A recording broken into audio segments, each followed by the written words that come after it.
পাহাড় ধসে একের পর এক প্রাণহানি। কক্সবাজারে মাদ্রাসা শিক্ষার্থী সহ ৮, চট্টগ্রামে 2 জনের মৃত্যু। বৃষ্টি আর ঢলে বিপর্যস্ত পার্বত্য 3 জেলা, সাজেকে আটকা কয়েকশো পর্যটক। শেয়ার বাজার কেলেঙ্কারিতে জড়িতদের বিচার করা হবে, সংসদে প্রধানমন্ত্রী। বিনিয়োগকারীদের আস্থা ফেরাতে বদ্ধপরিকর সরকার, সুশাসন নিশ্চিতের অঙ্গীকার। ব্যক্তিগত গাড়ির চাপ নিয়ন্ত্রণে চালু হচ্ছে যানজট শুল্ক, ধার্য হবে করিডোর ভিত্তিক বিকল্প শক্তিশালী গণপরিবহন ব্যবস্থা চালু না হলে মিলবে না সুফল, বলছে বিশেষজ্ঞ। টানা দ্বিতীয় দিনের মতো ইরানে মার্কিন হামলা, বন্দর আব্বাস, চাবাহার সহ বিভিন্ন শহরে শক্তিশালী বিস্ফোরণ। আজ মাশহাদে দাফন করা হবে আয়াতুল্লাহ আলী খামেনিকে। এবং আর্জেন্টিনা মিশর ম্যাচ ঘিরে আলোচনা, ফিফার বিরুদ্ধে পক্ষপাতের অভিযোগ, আইন মেনেই সিদ্ধান্ত নিয়েছে রেফারি, দাবি সংশ্লিষ্টদের। কাল শুরু কোয়ার্টারের লড়াই।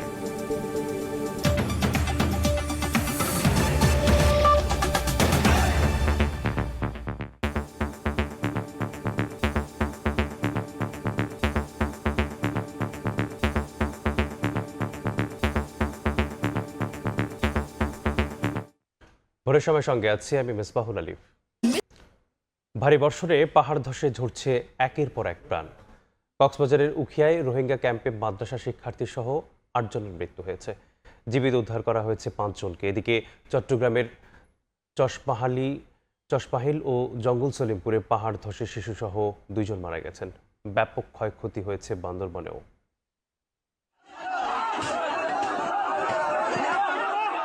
টানা ভারী বর্ষণে আবারও ধসে পড়ল পাহাড়, ধ্বংসস্তূপের নিচে চাপা পড়েন অনেকে। বুধবার কক্সবাজারের উখিয়ার রোহিঙ্গা ক্যাম্পে একটি মাদ্রাসার উপর ধসে পড়ে পাহাড়। এতে মাটি চাপা পড়ে 8 জনের মৃত্যু হয়। ঘটনাস্থলে ফায়ার সার্ভিস পৌঁছে বেশ কয়েকজনকে জীবিত উদ্ধার করে।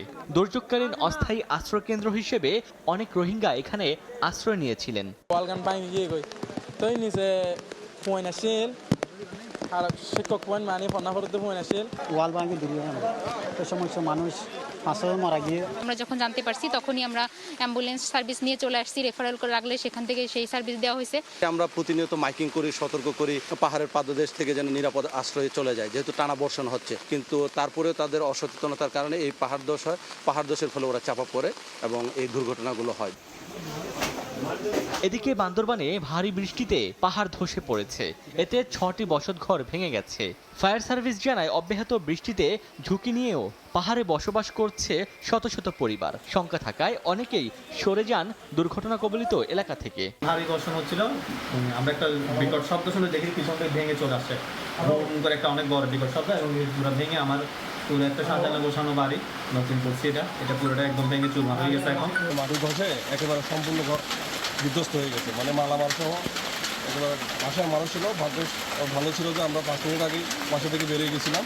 বেলা 12:30টার দিকে চট্টগ্রাম নগরীর চশমাহিল এলাকার মেয়র গলিতে পাহাড়ের একাংশ ধসে গিয়ে এক শিশুর ওপর পড়ে। এতে সাইমা নামে 12 বছর বয়সী ওই শিশু মারা যায়। 1 ঘন্টা পর মাটির নিচ থেকে লাশ উদ্ধার করে ফায়ার সার্ভিস। এছাড়া জঙ্গল সলিমপুরে পাহাড় ধসে মারা যান আরও একজন। ওমর ফারুক, সময় সংবাদ। এদিকে টানা বৃষ্টিতে আবারও তলিয়ে গেছে বন্দরনগরী চট্টগ্রামের বিভিন্ন এলাকা। এতে চরম দুর্ভোগে পড়েছেন নগরবাসীরা। বৈরী আবহাওয়ার কারণে চট্টগ্রাম কক্সবাজার রুটে বন্ধ রয়েছে ট্রেন চলাচল। আস্ত একটি সড়ক ডুবে গেছে পানিতে, এরই মধ্যে ঝুঁকি নিয়ে চলছে যানবাহন, কোথাও আবার হাঁটু পানি মারিয়ে চলাচল করছে কর্মজীবী মানুষ।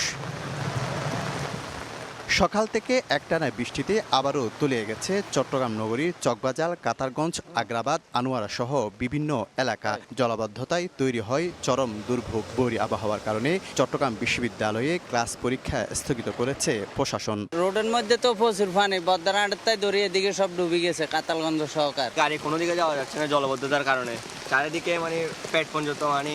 গলা বন্ধ, 5 অফিসের পানি বেশি, অনেক কষ্ট হচ্ছে, গাড়ি চলানি যাচ্ছে না একবারে। জরুরি কাজটা যাওয়া যায় না, ওটার জন্য বেশি কষ্ট পাই। যারা পাহাড়ে থাকে তাদেরকে শেল্টার হাউসে নিয়ে আসার জন্য, এবং বিশেষ করে যেসব জায়গায় ড্রেনে এই যে পাহাড়ি ঢল আসার কারণে প্রচুর পরিমাণে বালি চলে এসেছে, ড্রেনগুলো আমরা আমাদের পরিচ্ছন্ন কর্মীরা ক্লিন করছে বিভিন্ন জায়গায়। রেল লাইনের বিভিন্ন জায়গা পানিতে তলিয়ে থাকায় চট্টগ্রাম কক্সবাজার রুটের সব ট্রেন চলাচল আপাতত বন্ধ রাখার সিদ্ধান্ত হয়েছে।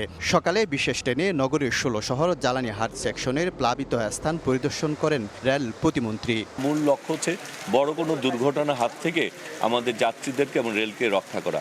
সেই কারণে আমাদেরকে সেই সিদ্ধান্ত নিতে হয়েছে। এদিকে বন্যা পূর্বাভাস ও সতর্কীকরণ কেন্দ্র জানিয়েছে আগামী 3 দিন হতে পারে ভারী বৃষ্টি। এতে নদ নদীর পানি বেড়ে 4 বিভাগে আকস্মিক বন্যা দেখা দিতে পারে। দেশের দক্ষিণ পূর্বাঞ্চলীয় পার্বত্য অববাহিকার বান্দরবান ও কক্সবাজার জেলার নিম্নাঞ্চলে বন্যা পরিস্থিতির অবনতি ঘটার আশঙ্কা রয়েছে আগামী 3 দিনে। একই সাথে চট্টগ্রাম, খাগড়াছড়ি ও ফেনী জেলার নিম্নাঞ্চলে স্বল্পমেয়াদী বন্যা পরিস্থিতির উদ্ভব হতে পারে আগামী 3 দিনে। আবহাওয়া দপ্তর বলছে দুপুর 12টা পর্যন্ত গত 24 ঘন্টায় চট্টগ্রামে 237.8 মিলিমিটার বৃষ্টিপাত রেকর্ড হয়েছে। চট্টগ্রাম 10 আসনের সংসদ সদস্য সাইদ আল নোমান নগরীর উত্তর আগ্রাবাদের পানোয়ালাপাড়া এলাকায় পানিবন্দী মানুষের মাঝে খাবার বিতরণ করেন।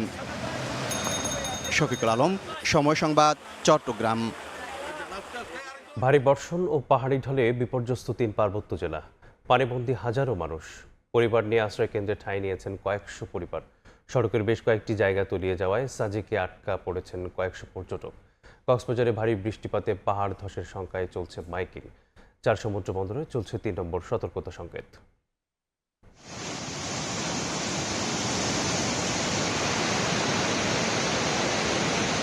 বৃষ্টিবলয় ধারার প্রভাবে টানা ভারী বর্ষণ ও পাহাড়ি ঢলে দেখা দিয়েছে বন্যার শঙ্কা।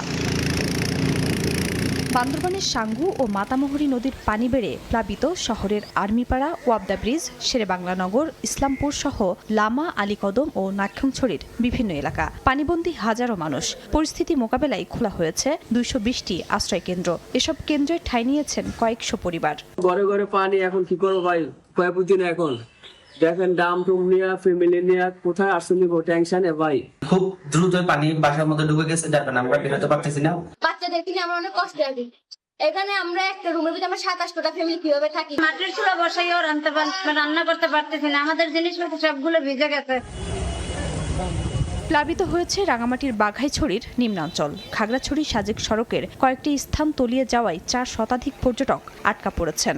পানি বিপদ সীমা অতিক্রম করায় আজকের স্কোর ছাড়া সম্ভব হচ্ছে না, তাই যে রুমে ছিলেন সেই রুমে আপনারা ফেরত চলে যান। খাগড়াছড়ি সদরের লারমাপাড়া, পেরাছড়া সহ বিভিন্ন এলাকা এবং দীঘিনালার মাইনী নদীর পানি বেড়ে কবাখালী ও মেরুঙের কয়েকটি নিচু স্থানে জলাবদ্ধতা দেখা দিয়েছে। ব্যাহত হচ্ছে স্বাভাবিক জীবনযাত্রা। বৃষ্টির কারণে মনে করেন এই ক্ষেত খোলা ডুবে গেছে, আমার ঘরের দুয়ারে পানি উঠছে। খাগড়াছড়ি থেকে যে লংগদুর একমাত্র সড়ক পথ, সেটিও পানির নিচে আছে। বর্তমানে পানি আরো বাড়তেছে, বাড়ার কারণে দেখা গেছে অনেক বাড়িঘর ডুবে যাচ্ছে।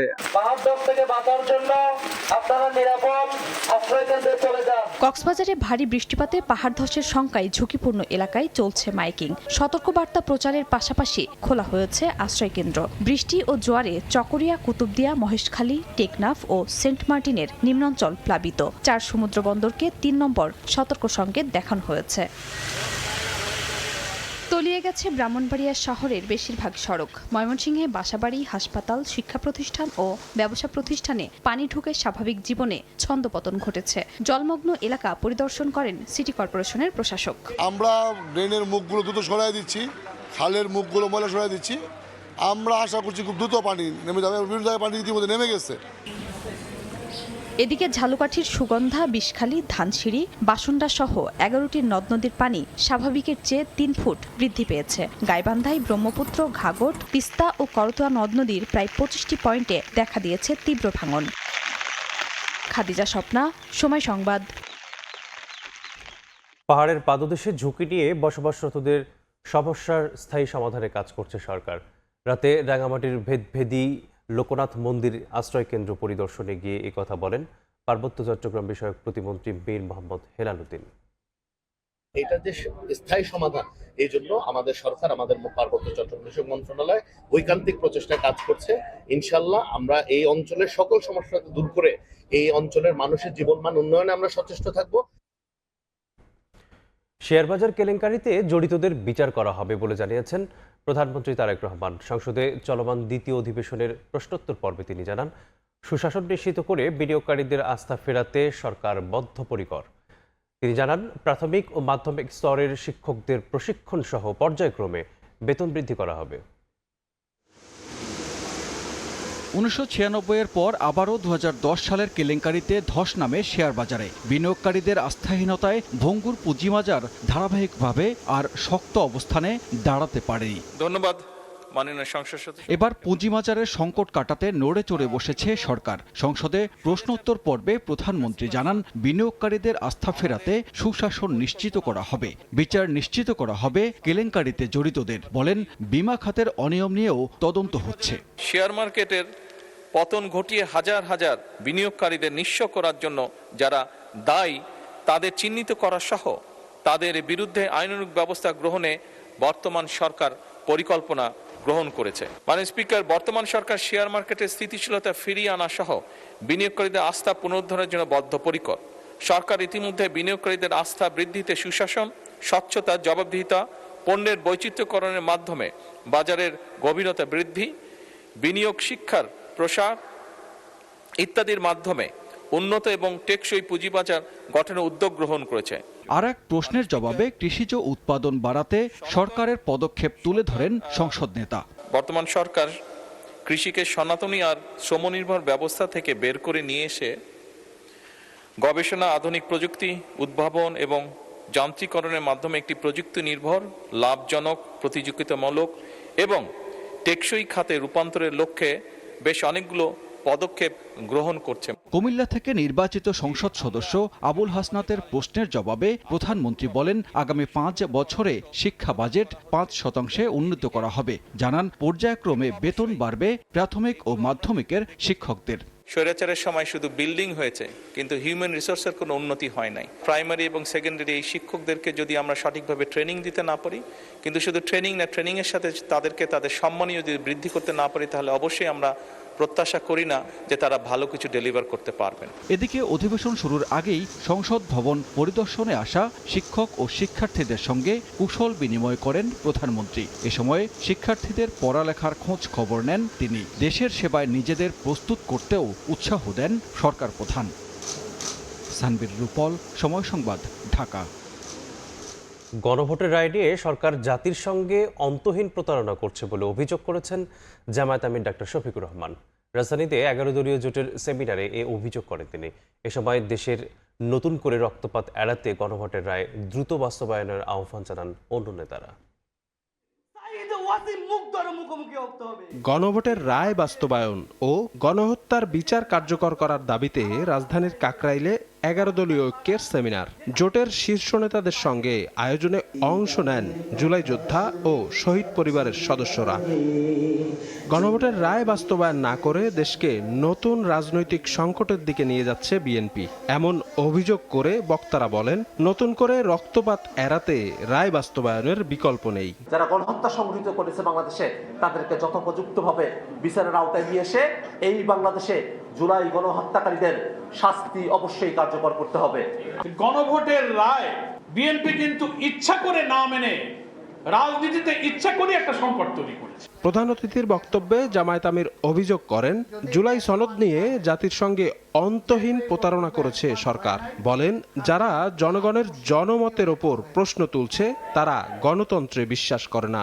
তারাই সংসদে দাঁড়িয়ে বলেছিলেন জুলাই চার্টার একটা অন্তহীন প্রতারণার দলিল, আর এই সংসদেই দাঁড়িয়ে তারা আবার প্রমাণ করলেন তারাই জাতির সাথে অন্তহীন প্রতারণা করেছেন। এ সময় জনগণের অধিকার নিয়ে সরকারকে ছাড় না দেওয়ার হুঁশিয়ারি দেন জামায়াত আমির। মজলুম ছিলাম, আন্দোলন করেছি।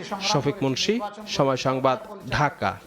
রাজনীতি করে তত্ত্বাবধায়ক সরকার ব্যবস্থা বাতিল সংক্রান্ত সংবিধানের ৫ম সংশোধনী রায়ের বিরুদ্ধে করা আপিলের শুনানি শেষ হয়েছে। বৃহস্পতিবার রায় ঘোষণা করবেন আপিল বিভাগ।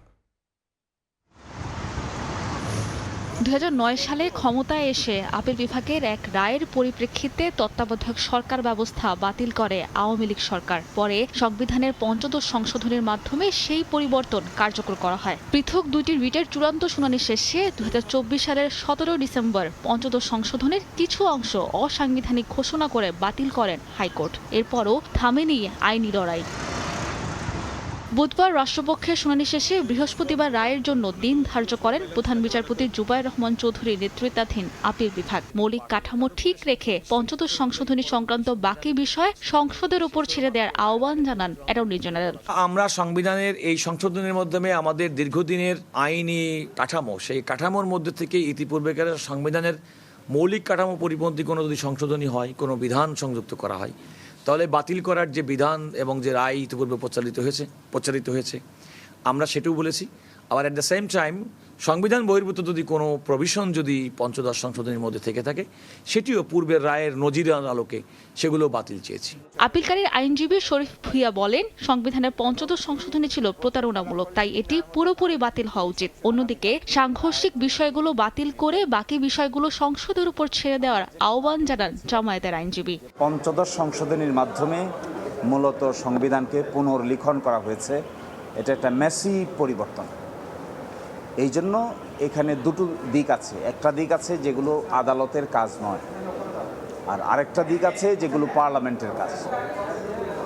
আদালতের যে বিষয়গুলো উত্থাপিত হয়েছে সেগুলো যেন অসাংবিধানিক ঘোষণা করা হয়। আপিল বিভাগ এই পঞ্চদশ সংশোধনী পুরোটা বাতিল করবেন না, এটি আমাদের প্রত্যাশা। এই যে গণভোটের প্রক্রিয়াটা অনুসরণ করা হয়নি, এর কারণে পুরো সংশোধনীটাই প্রশ্নবিদ্ধ হয়েছে। এটা সংবিধানের সাথে এক ধরনের প্রতারণা হয়েছে।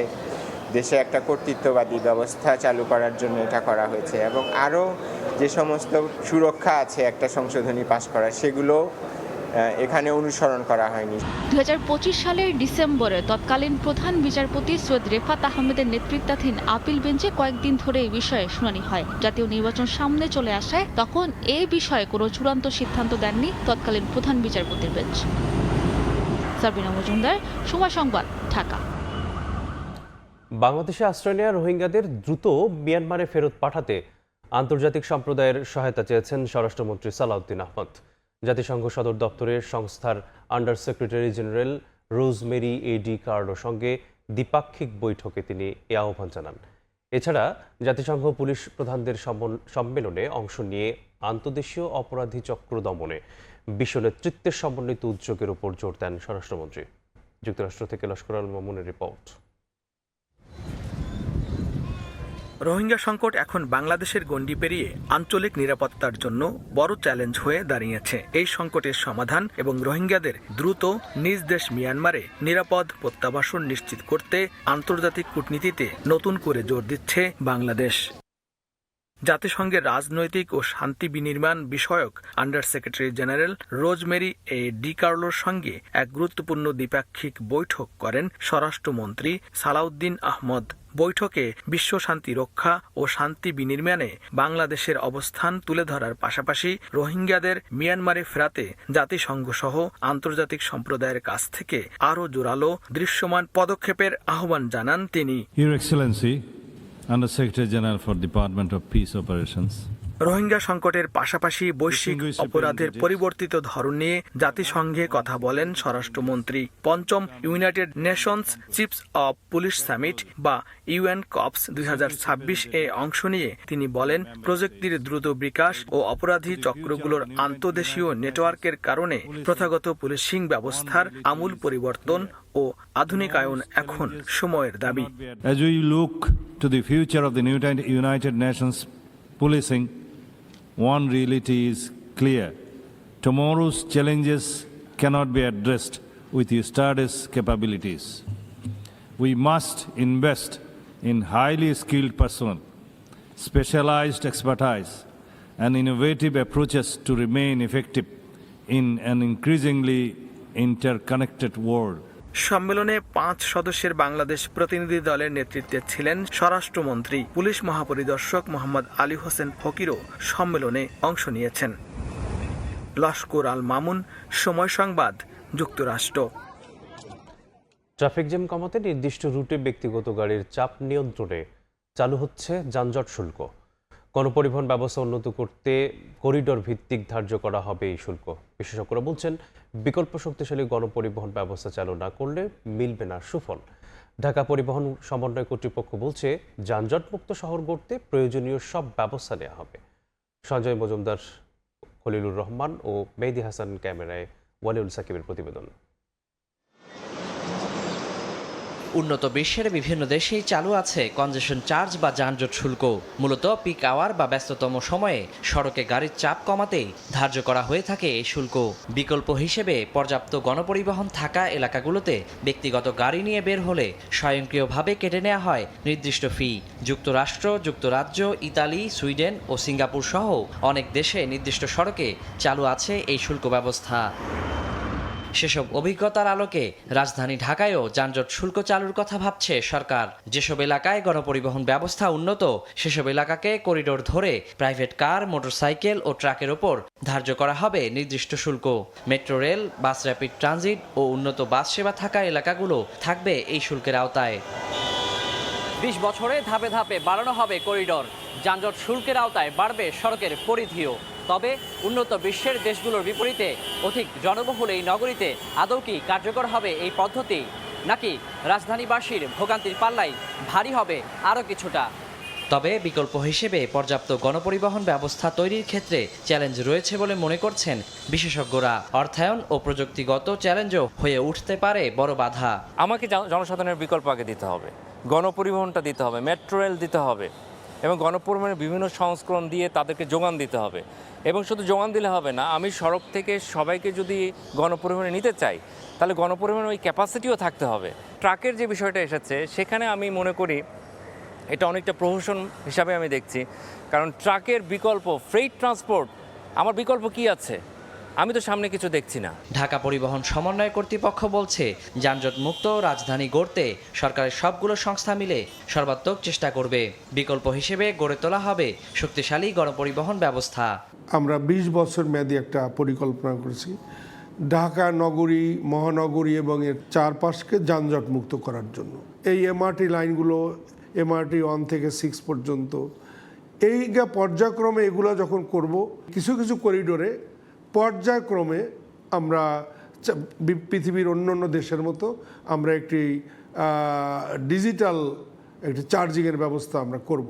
এই মুহূর্তে আমরা কোন রোড করিডোরে কত টাকা নিব এটা কিন্তু আমরা এখনো নির্ধারণ করতে পারিনি। অর্থায়ন সহ সব বাধা উতরে প্রকল্পটি দ্রুত আলোর মুখ দেখবে বলে আশাবাদী ডিটিসিএ। সবার সাথে মিলে আমরা স্বপ্ন দেখছি। ওয়ালিউল সাকিব, সময় সংবাদ, ঢাকা। আপ্রাণ চেষ্টা করব। ভোরের সভা আরও থাকছে।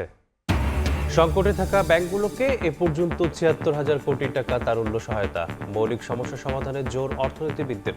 সম্পদ উদ্ধারে প্রয়োজনে মামলার পথে হাঁটার নির্দেশ। মিশরকে ৩-২ গোলে হারিয়ে আর্জেন্টিনা কোয়ার্টার ফাইনালে নিশ্চিত করলেও এখনও আলোচনায় শ্বাসরুদ্ধকর সেই ম্যাচ। নানা বিতর্ক উস্কে দিয়ে আর্জেন্টিনা দলকে বাড়তি সুবিধা দেওয়ার অভিযোগ তুলছেন মিশরের হেড কোচ হোসাম হাসান। শুধু কোচই নন, মিশরের ফুটবলার মুস্তফা জিকো রেফারিকে অন্যায্য ও নিষ্ঠুর বলে ক্ষোভ উগড়েছেন সামাজিক যোগাযোগ মাধ্যমে। আটলান্টা থেকে আরও জানাচ্ছেন সাজিদ মুস্তাহিদ।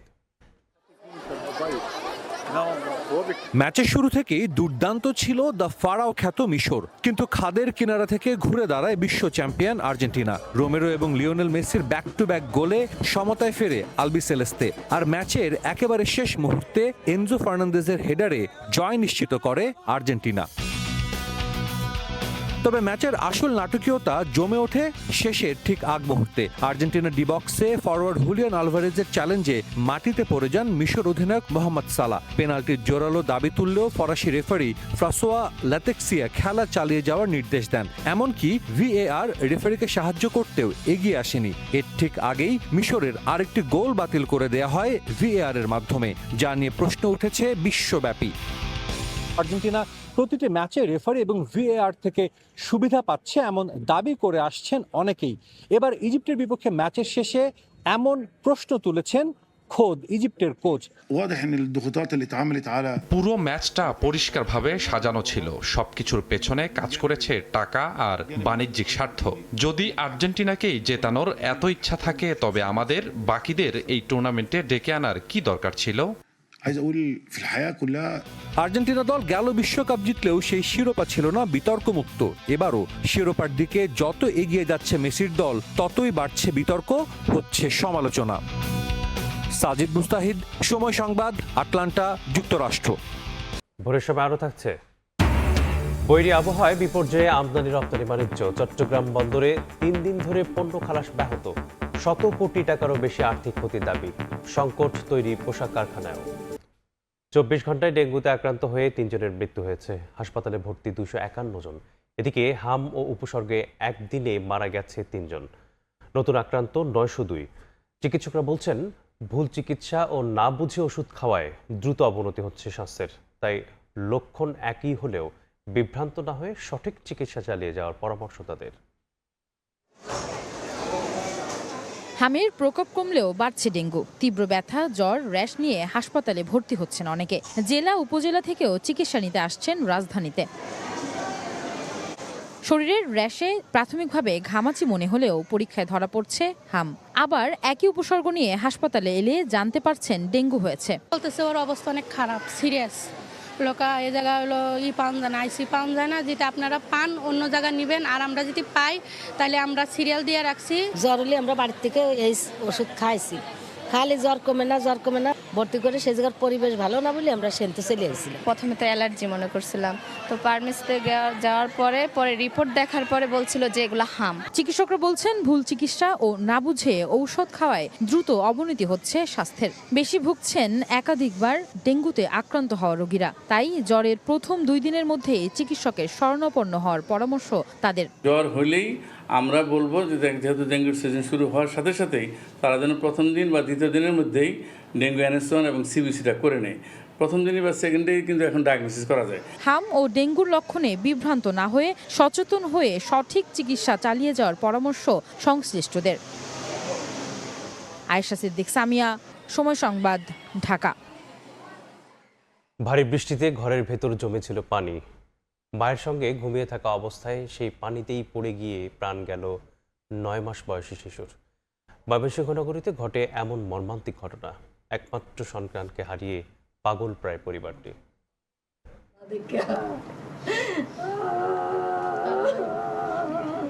মায়ের পাশেই নিশ্চিন্তে ঘুমিয়েছিল 9 মাসের ছোট্ট আয়াস। ঘুমের মধ্যেই হঠাৎ বিছানা থেকে নিচে পড়ে যায় সে, আর ঘরের ভেতরে জমে থাকা বৃষ্টির পানিতে প্রাণ যায় তার। টানা ভারী বর্ষণে ময়মনসিংহ নগরীর বিভিন্ন সড়ক ও নিচু এলাকার বসতঘরেও জমে পানি। বুধবার সকালে নগরের ব্রাহ্মপল্লী এলাকার জলাবদ্ধ বাসায় ঘটে শিশু মৃত্যুর এই মর্মান্তিক দুর্ঘটনা। আয়াসকে নিয়ে ঘুমিয়েছিলেন মা বন্যা আক্তার। পরে শিশুটির নানি এসে দেখতে পান ঘরের ভেতর জমে থাকা পানিতে ডুবে আছে আয়াস। দ্রুত তাকে উদ্ধার করে ময়মনসিংহ মেডিকেল কলেজ হাসপাতালে নেওয়া হলে তাকে মৃত ঘোষণা করেন চিকিৎসক। নগরের দুর্বল ড্রেনেজ ব্যবস্থা নিয়ে ক্ষোভ প্রকাশ করেন স্থানীয়রা। বাচ্চা খেলার ছলে গড়িয়ে বাড়ির পানিতে পড়ে যায়। আমরা সাথে সাথে হসপিটালে নিয়ে যাওয়ার পরে আসলে আর বাঁচানো সম্ভব হয়নি বাচ্চাকে। খাল খনন করলে পানিটা নেমে যেত, কিন্তু এই যে রাস্তার মাঝখানে রিং দিয়ে যেটা দিয়েছে, এটা পরিষ্কার করা খুব ক্রিটিক্যাল একটা বিষয়, ইস্যু। তো এটা চেষ্টা করতেছে আমাদের এখনকার প্রশাসক, সেটা চেষ্টা করতেছে। ইনশাল্লাহ এটা খুব তাড়াতাড়ি আমরা জলবদ্ধতা থেকে উদ্ধার হব। এদিকে শিশু মৃত্যুর খবর পেয়ে পরিবারকে সান্ত্বনা দিতে বাসায় ছুটে যান সিটি প্রশাসক। এমন ঘটনায় দুঃখ প্রকাশ করেন তিনি। আমরা আগামী বর্ষা মৌসুমের আগে এই জলবদ্ধতা নামক শব্দটা থাকবে না, কিছু সময়ের জন্য জট থাকতে পারে, জলাবদ্ধ ইনশাল্লাহ আগামী বর্ষার আগে সিটি প্রশাসন শেষ করে দেবে।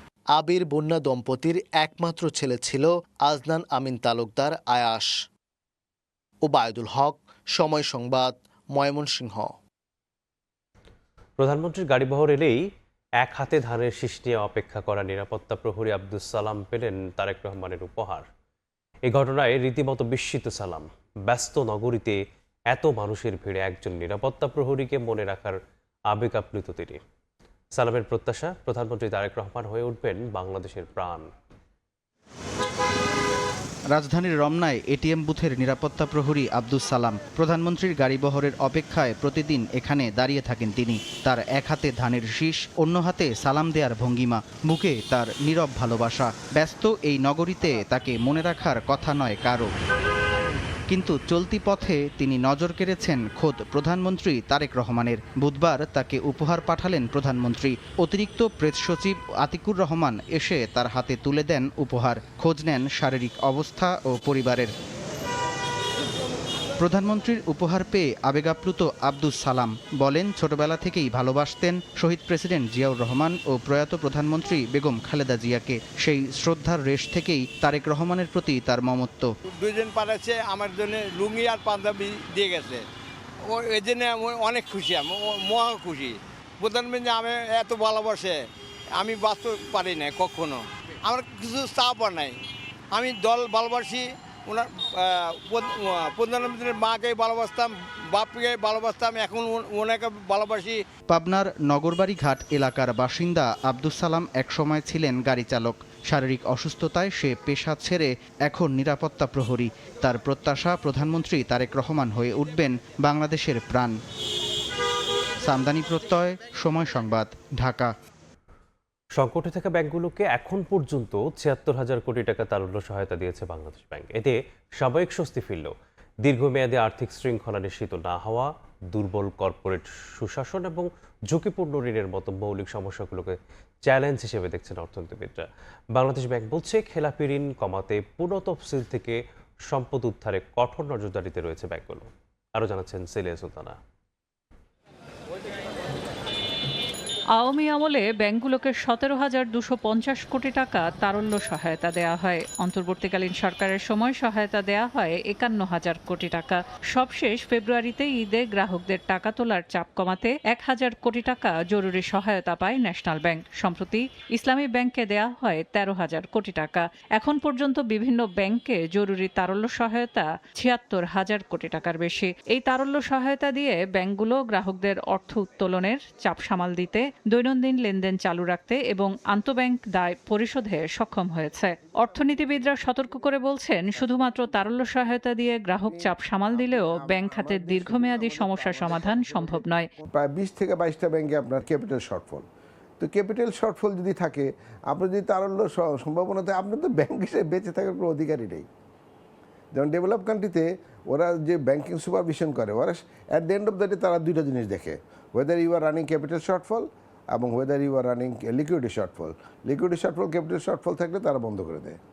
তো আমাদের দেশে এরকম শক্ত সুপারভিশনে যাওয়া যাবে। এদিকে তারল্য সহায়তার পাশাপাশি ব্যাংকগুলোর খেলাপি ঋণ আদায়ে পুনঃতফসিল, রাইট অফ বা মন্দ ঋণ হিসেবে তালিকাভুক্তিকরণ এবং প্রয়োজনে ব্যাংকের সম্পদ উদ্ধারে মামলার পথে হাঁটার নির্দেশ কেন্দ্রীয় ব্যাংকের। কি পরিমাণ ঋণ রাইট অফ করেছে, রাইট অফ যেগুলো করেছে সেগুলোর মামলার নিষ্পত্তি কোন দিকে যাচ্ছে, ব্যাংক কি প্রয়োজনীয় পদক্ষেপ নিচ্ছে কিনা, রাইট অফ সেখান থেকে কিছু আদায় হচ্ছে কিনা, নতুন করে ভালো ঋণ আবার খেলাপির দিকে যাচ্ছে কিনা। লোন তো অ্যাসেট হচ্ছে ব্যাংকের, এই অ্যাসেটের কোয়ালিটি ঠিক রাখার দায়িত্ব কিন্তু আলটিমেটলি ব্যাংকের। সংশ্লিষ্টরা মনে করছেন, স্বল্প মেয়াদে স্বস্তি দিলেও দুর্বল ব্যাংক পুনর্গঠনে জোর দিয়ে আর্থিক খাতে সুশাসন প্রতিষ্ঠা এবং শৃঙ্খলা নিশ্চিত আস্থাশীল করবে আমানতকারী ও বিনিয়োগকারীদের। সেলিয়া সুলতানা, সময় সংবাদ, ঢাকা। বৃষ্টির পাশাপাশি সাগর উত্তাল থাকায় বিপর্যয়ের কবলে দেশের আমদানি রপ্তানি বাণিজ্য। চট্টগ্রাম বন্দরে বহির্নগরে লাইটারেস জাহাজ ভিড়তে না পারায় গত ৩ দিন ধরে পণ্য খালাস না করেই অলস বসে আছে ৫০টিরও বেশি মাদার ভেসেল, যার কারণে আর্থিক ক্ষতির পরিমাণ ১০০ কোটি টাকারও বেশি বলে দাবি ব্যবসায়ীদের। এমনকি নগরীর বিভিন্ন স্থানে জলাবদ্ধতা সৃষ্টি হওয়ায় তৈরি পোশাক কারখানাগুলোতেও পড়েছে নানামুখী সংকট। সাক্ষর ত্রিপুর ক্যামেরায় বিস্তারিত জানাচ্ছেন কমল দেব। চট্টগ্রাম বন্দরের বহির্নোঙরে বুধবার পর্যন্ত ৫৫টি মাদার ভেসেলের অবস্থান থাকলেও পণ্য খালাস করতে পারছে মাত্র ৩টি জাহাজ, আর বাকি ৫২টি জাহাজকে দুর্যোগপূর্ণ আবহাওয়ার কারণে যন্ত্রপাতি গুটিয়ে বসে থাকতে হচ্ছে। এর আগে মঙ্গলবার ৪৬টি জাহাজের মধ্যে মাত্র ৬০টি এবং সোমবার ৫০টি জাহাজের মধ্যে ১৪টি পণ্য খালাস করতে পেরেছিল। মূলত সাগর উত্তাল থাকার পাশাপাশি বহির্নোঙর এলাকায় বৃষ্টির মাত্রা বেশি হলে দুর্ঘটনার ঝুঁকি এড়াতে পণ্য খালাস বন্ধ রাখতে হয়। আর বর্তমানে লঘুচাপের কারণে সাগর যেমন উত্তাল রয়েছে, তেমনি বয়ে যাচ্ছে জোড়ো হাওয়া সহ তুমুল বৃষ্টি। যে মালামালগুলো বৃষ্টিতে নষ্ট হয়ে যাওয়ার সম্ভাবনা আছে, যেমন খাদ্যশস্য, সার, এই ধরনের পণ্য হ্যান্ডলিং করতে গেলে নষ্ট হয়ে যায়, যার কারণে এগুলোর কার্যক্রম বিঘ্নিত হচ্ছে। বিশাল আকৃতি হয়। যেসব মাদার ভেসেল চট্টগ্রাম বন্দরের প্রধান জেটিতে ভেড়ার সুযোগ হয় না, সেগুলো বন্দরের নৌসীমায় বহির্নোঙর হিসেবে পরিচিত বঙ্গোপসাগরের মহেশখালী, কুতুবদিয়ায় অবস্থান নিয়ে ছোট আকৃতির জাহাজ লাইটার শিপে পণ্য খালাস করে। আর পণ্য খালাসের সুবিধার্থে লাইটার শিপগুলোকে মাদার ভেসেলের সঙ্গেই নোঙর করতে হয়। এক্ষেত্রে সাগরের ঝড়ো হয় এ দুটি জাহাজের মধ্যে সংঘর্ষের শঙ্কা সৃষ্টি করে। এই অবস্থায় প্রতিটি মাদার ভেসেলকে আকৃতি ভেদে প্রতিদিন 15 থেকে 20,000 মার্কিন ডলার ক্ষতির মুখে পড়তে হচ্ছে বলে দাবি ব্যবসায়ীদের। প্রায় 55টার মতো জাহাজ আছে, তার মধ্যে থেকে 2-1টা জাহাজ যাদের হ্যাচ খুলতে হয় না, এই জাতীয় জাহাজের ছাড়া অন্য জাহাজের যেই তাদের কিন্তু ড্যামেজ কিন্তু 20 থেকে আপনার 30, 40, 50 হাজার, যেহেতু বড় বড় জাহাজগুলো আউটার অ্যাঙ্করেজে থাকে, তো ওই ক্যালকুলেশন করতে গেলে হিউজ ড্যামেজ আপনার ওদের প্রতিটা জাহাজের আসবে। এদিকে প্রবল বর্ষণের ফলে নগর জুড়ে যে জলবদ্ধতার সৃষ্টি হয়েছে তার থেকে বাদ যাচ্ছে না বন্দর কেন্দ্রিক প্রতিষ্ঠানগুলো। সমুদ্র উপকূলবর্তী বিভিন্ন স্থানে রাখা কন্টেনারগুলোতে পানি ঢুকে যাওয়ায় আমদানি রপ্তানি পণ্য নষ্ট হওয়ার শঙ্কা সৃষ্টি হয়েছে। 3 দিনের টানা বৃষ্টিতে তৈরি পোশাক খাতকে ব্যাপক ক্ষতির মুখে পড়তে হচ্ছে বলে জানান এই বিজিএমইএ নেতা। রাস্তাঘাট পানিতে ডুবানো, ফ্যাক্টরিতে পানি উঠে গেছে, তারপরে হলো যে আইসিডিতে আপনার কন্টেনার যেগুলো আছে কন্টেনার পানির মধ্যে ঢুকে গেছে, সেখানে বিশাল একটা ক্ষতির সম্ভাবনা আছে, এখনো আমরা আইডেন্টিফাই করতে পারিনি। চট্টগ্রাম বন্দরের প্রধান জেটিতে জাহাজ বেড়া কিংবা কন্টেনার উঠানামা অনেকটা স্বাভাবিক থাকলো, বৃষ্টির কারণে ডেলিভারিতে কিছুটা ধীরগতি রয়েছে। স্বাভাবিক সময়ে প্রতিদিন গড়ে 3,500 কন্টেনার ডেলিভারি হলো, বুধবার তা 2600-তে নেমে আসে। একদিকে তুমুল বৃষ্টি, অন্যদিকে উত্তাল সাগর, আর এই দুই প্রাকৃতিক দুর্যোগের কবলে পড়ে বিপর্যস্ত দেশের আমদানি রপ্তানি বাণিজ্য। কমল দে, সময় সংবাদ, চট্টগ্রাম। মানসম্মত পোনা ও খাবারের সংকট, খরা ও অতিবৃষ্টির ক্ষতি, লবণ পানির সংকট, প্রশিক্ষণের অভাব সহ নানা কারণে চিংড়ি উৎপাদনে ঘুরে দাঁড়াতে পারছে না খুলনা অঞ্চল। নানা পদক্ষেপের পরেও গত কয়েক বছরের ধারাবাহিকতায় সর্বশেষ অর্থ বছরেও বাড়েনি গলদা ও বাগদা চিংড়ির উৎপাদন। সংশ্লিষ্টরা বলছেন উৎপাদন ও রপ্তানি বৃদ্ধিতে সরকারের উদ্যোগ জরুরি। নিয়ামুল হোসেন কোচির ছবিতে আব্দুল্লাহ আল মামুন রুবেলের প্রতিবেদন। খুলনার বটিয়াঘাটা উপজেলায় মৌসুম শুরুতে ঘের প্রস্তুত করতে ব্যস্ত চিংড়ি চাষিরা। আগের মৌসুমে লোকসানের পরেও নানা শঙ্কা নিয়ে এবারও চিংড়ির নতুন মৌসুম শুরু করছেন চাষিরা। তবে বছর শেষে হাসি থাকছে না তাদের মুখে। খুলনা অঞ্চলে ক্রমেই কমছে বাগদা ও গলদার উৎপাদন, কমছে চাষি ও ঘেরের সংখ্যাও। মৎস্য অধিদপ্তর জানায় সবশেষ অর্থ বছরে খুলনা, বাগেরহাট ও সাতক্ষীরায় 1,15,000 মেট্রিক টন চিংড়ি উৎপাদন হয়েছে, যা আগের অর্থ বছরের তুলনায় কম। চাষিদের অভিযোগ ভাইরাস মুক্ত পোনা না পাওয়া, খরা ও অতিবৃষ্টির ক্ষতি, লবণ পানির সংকট, প্রশিক্ষণের অভাব ও ব্যাংক সহায়তার ঘাটতি সহ নানা কারণে উৎপাদন কমছে। ফলে আর্থিক ক্ষতিতে আগ্রহ হারাচ্ছেন অনেকে। অতিরিক্ত খরার কারণে আমাদের যা পানি পাচ্ছি সব প্রচন্ড হিট হয়ে যাচ্ছে। হিট হওয়ার পরে আমাদের মাছগুলো মারা যাচ্ছে। পর্যাপ্ত পোনা পাই না, পর্যাপ্ত আপনার খাদ্য পাই না, মাছের চেয়ে খাবারের দাম বেশি। সরকার আমাদের সহায়তা করে তাহলে আমাদের উপকৃতটা বেশি হবে। উৎপাদন কমলেও রফতানি কিছুটা বেড়েছে এ খাতে। গেল অর্থ বছরে চিংড়ি রফতানি হয়েছে 35,970 মেট্রিক টন, যা আগের অর্থ বছরের তুলনায় 1,000 মেট্রিক টন বেশি। সরকারি উদ্যোগ না হলে দীর্ঘমেয়াদে এটি ধরে রাখা কঠিন বলছেন সংশ্লিষ্টরা। চিংড়ি বাজারের 80% দখল করে আছে এবং এই বাজারের সাইজটাও অনেক বড়। এটা প্রায় $82 বিলিয়ন এবং প্রত্যেক বছর গ্রোথ হচ্ছে 8 থেকে 9%। আমরা কিন্তু এই বাজারটা মিস করছি। মৎস্য অধিদপ্তর বলছে উৎপাদন বৃদ্ধি সহ চাষিদের প্রশিক্ষণ ও ঘেরের মান উন্নয়নে নতুন প্রকল্প হাতে নেওয়া হয়েছে, যা বাস্তবায়ন হলে চিংড়ির উৎপাদন বৃদ্ধি পাবে অনেকটা। উন্নয়ন সম্পর্কিত যে প্রকল্প সেটি যদি অনুমোদিত হয় তাহলে এই অঞ্চলের চিংড়ি চাষিরা পর্যাপ্ত প্রশিক্ষণ পাবে। সবশেষ অর্থ বছরে এ অঞ্চল থেকে চিংড়ি রফতানিতে আয় হয়েছে 300 কোটি টাকা, যা আগের অর্থ বছরের তুলনায় কিছুটা কম। আব্দুল্লাহ আল মামুন রুবেল, সময় সংবাদ, খুলনা। গত এক মাসে মেহেরপুর সীমান্ত দিয়ে 7 বার বাংলাদেশে পুশিনের চেষ্টা করেছে বিএসএফ। তবে বিজিবি এবং এলাকাবাসীর প্রতিরোধে তা ব্যর্থ হয়।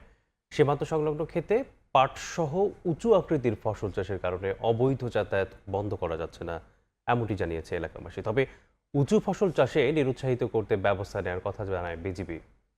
ফয়সাল হোসেনের ছবিতে বিডিএমের রিপোর্ট। সম্প্রতি মেহেরপুর সীমান্ত দিয়ে একাধিকবার বাংলাদেশে অবৈধভাবে পুশিনের চেষ্টা করে ভারতীয় সীমান্ত রক্ষাকারী বাহিনী বিএসএফ। তবে বিজিবি ও এলাকাবাসীর প্রতিরোধের মুখে তা ব্যর্থ হয়। তবে পুশ ইন অথবা যে কোনো অবৈধ পারাপারের সবচেয়ে বড় সাহায্য করছে সীমান্ত সংলগ্ন ক্ষেতের ফসল। কেননা বেশিরভাগ এলাকায় উঁচু আকৃতির ফসল চাষ হয়, যার অধিকাংশই পাট। এ কারণে একদিকে যেমন বাংলাদেশ থেকে ভারতের সীমান্ত ভালোভাবে দেখা যায় না, অন্যদিকে কেউ অবৈধভাবে দেশে প্রবেশ করলে তাকেও দেখা যায় না।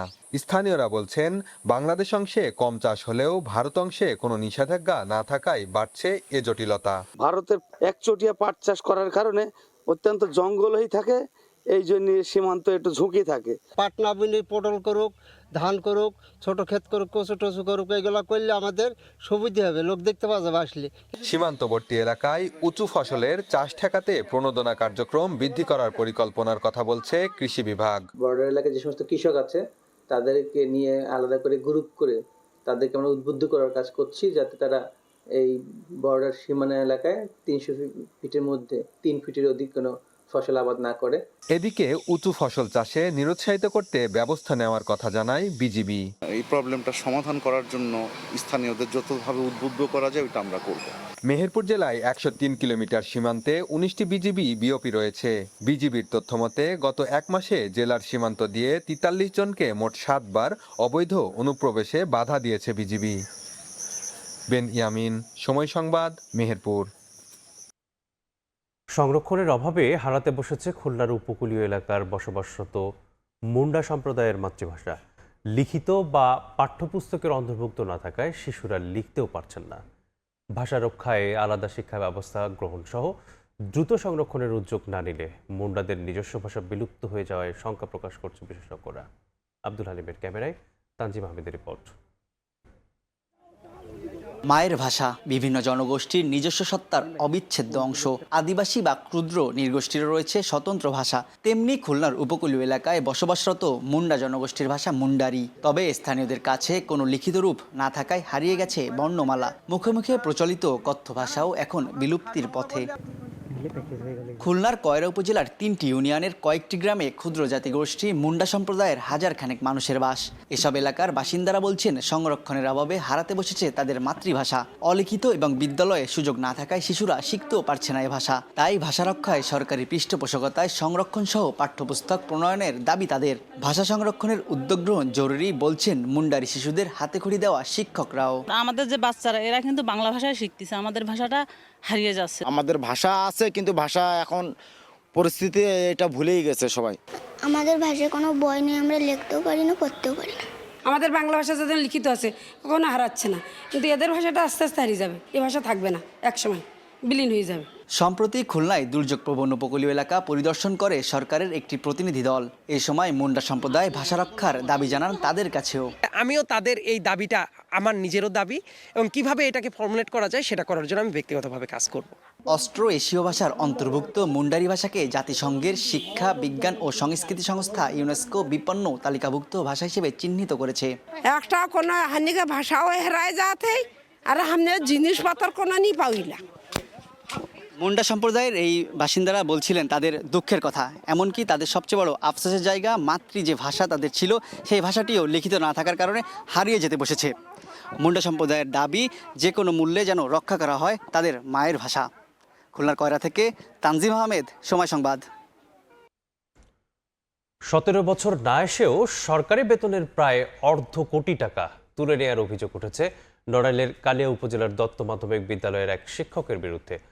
অভিযোগ রয়েছে, শিক্ষকদের কারসাজিতেই সরকারি টাকা উত্তোলন করেন পীযূষ কান্তি ঘোষ। আর তদন্ত করে ব্যবস্থা নেওয়ার আশ্বাস উপজেলা প্রশাসন ও জেলা শিক্ষা কর্মকর্তার।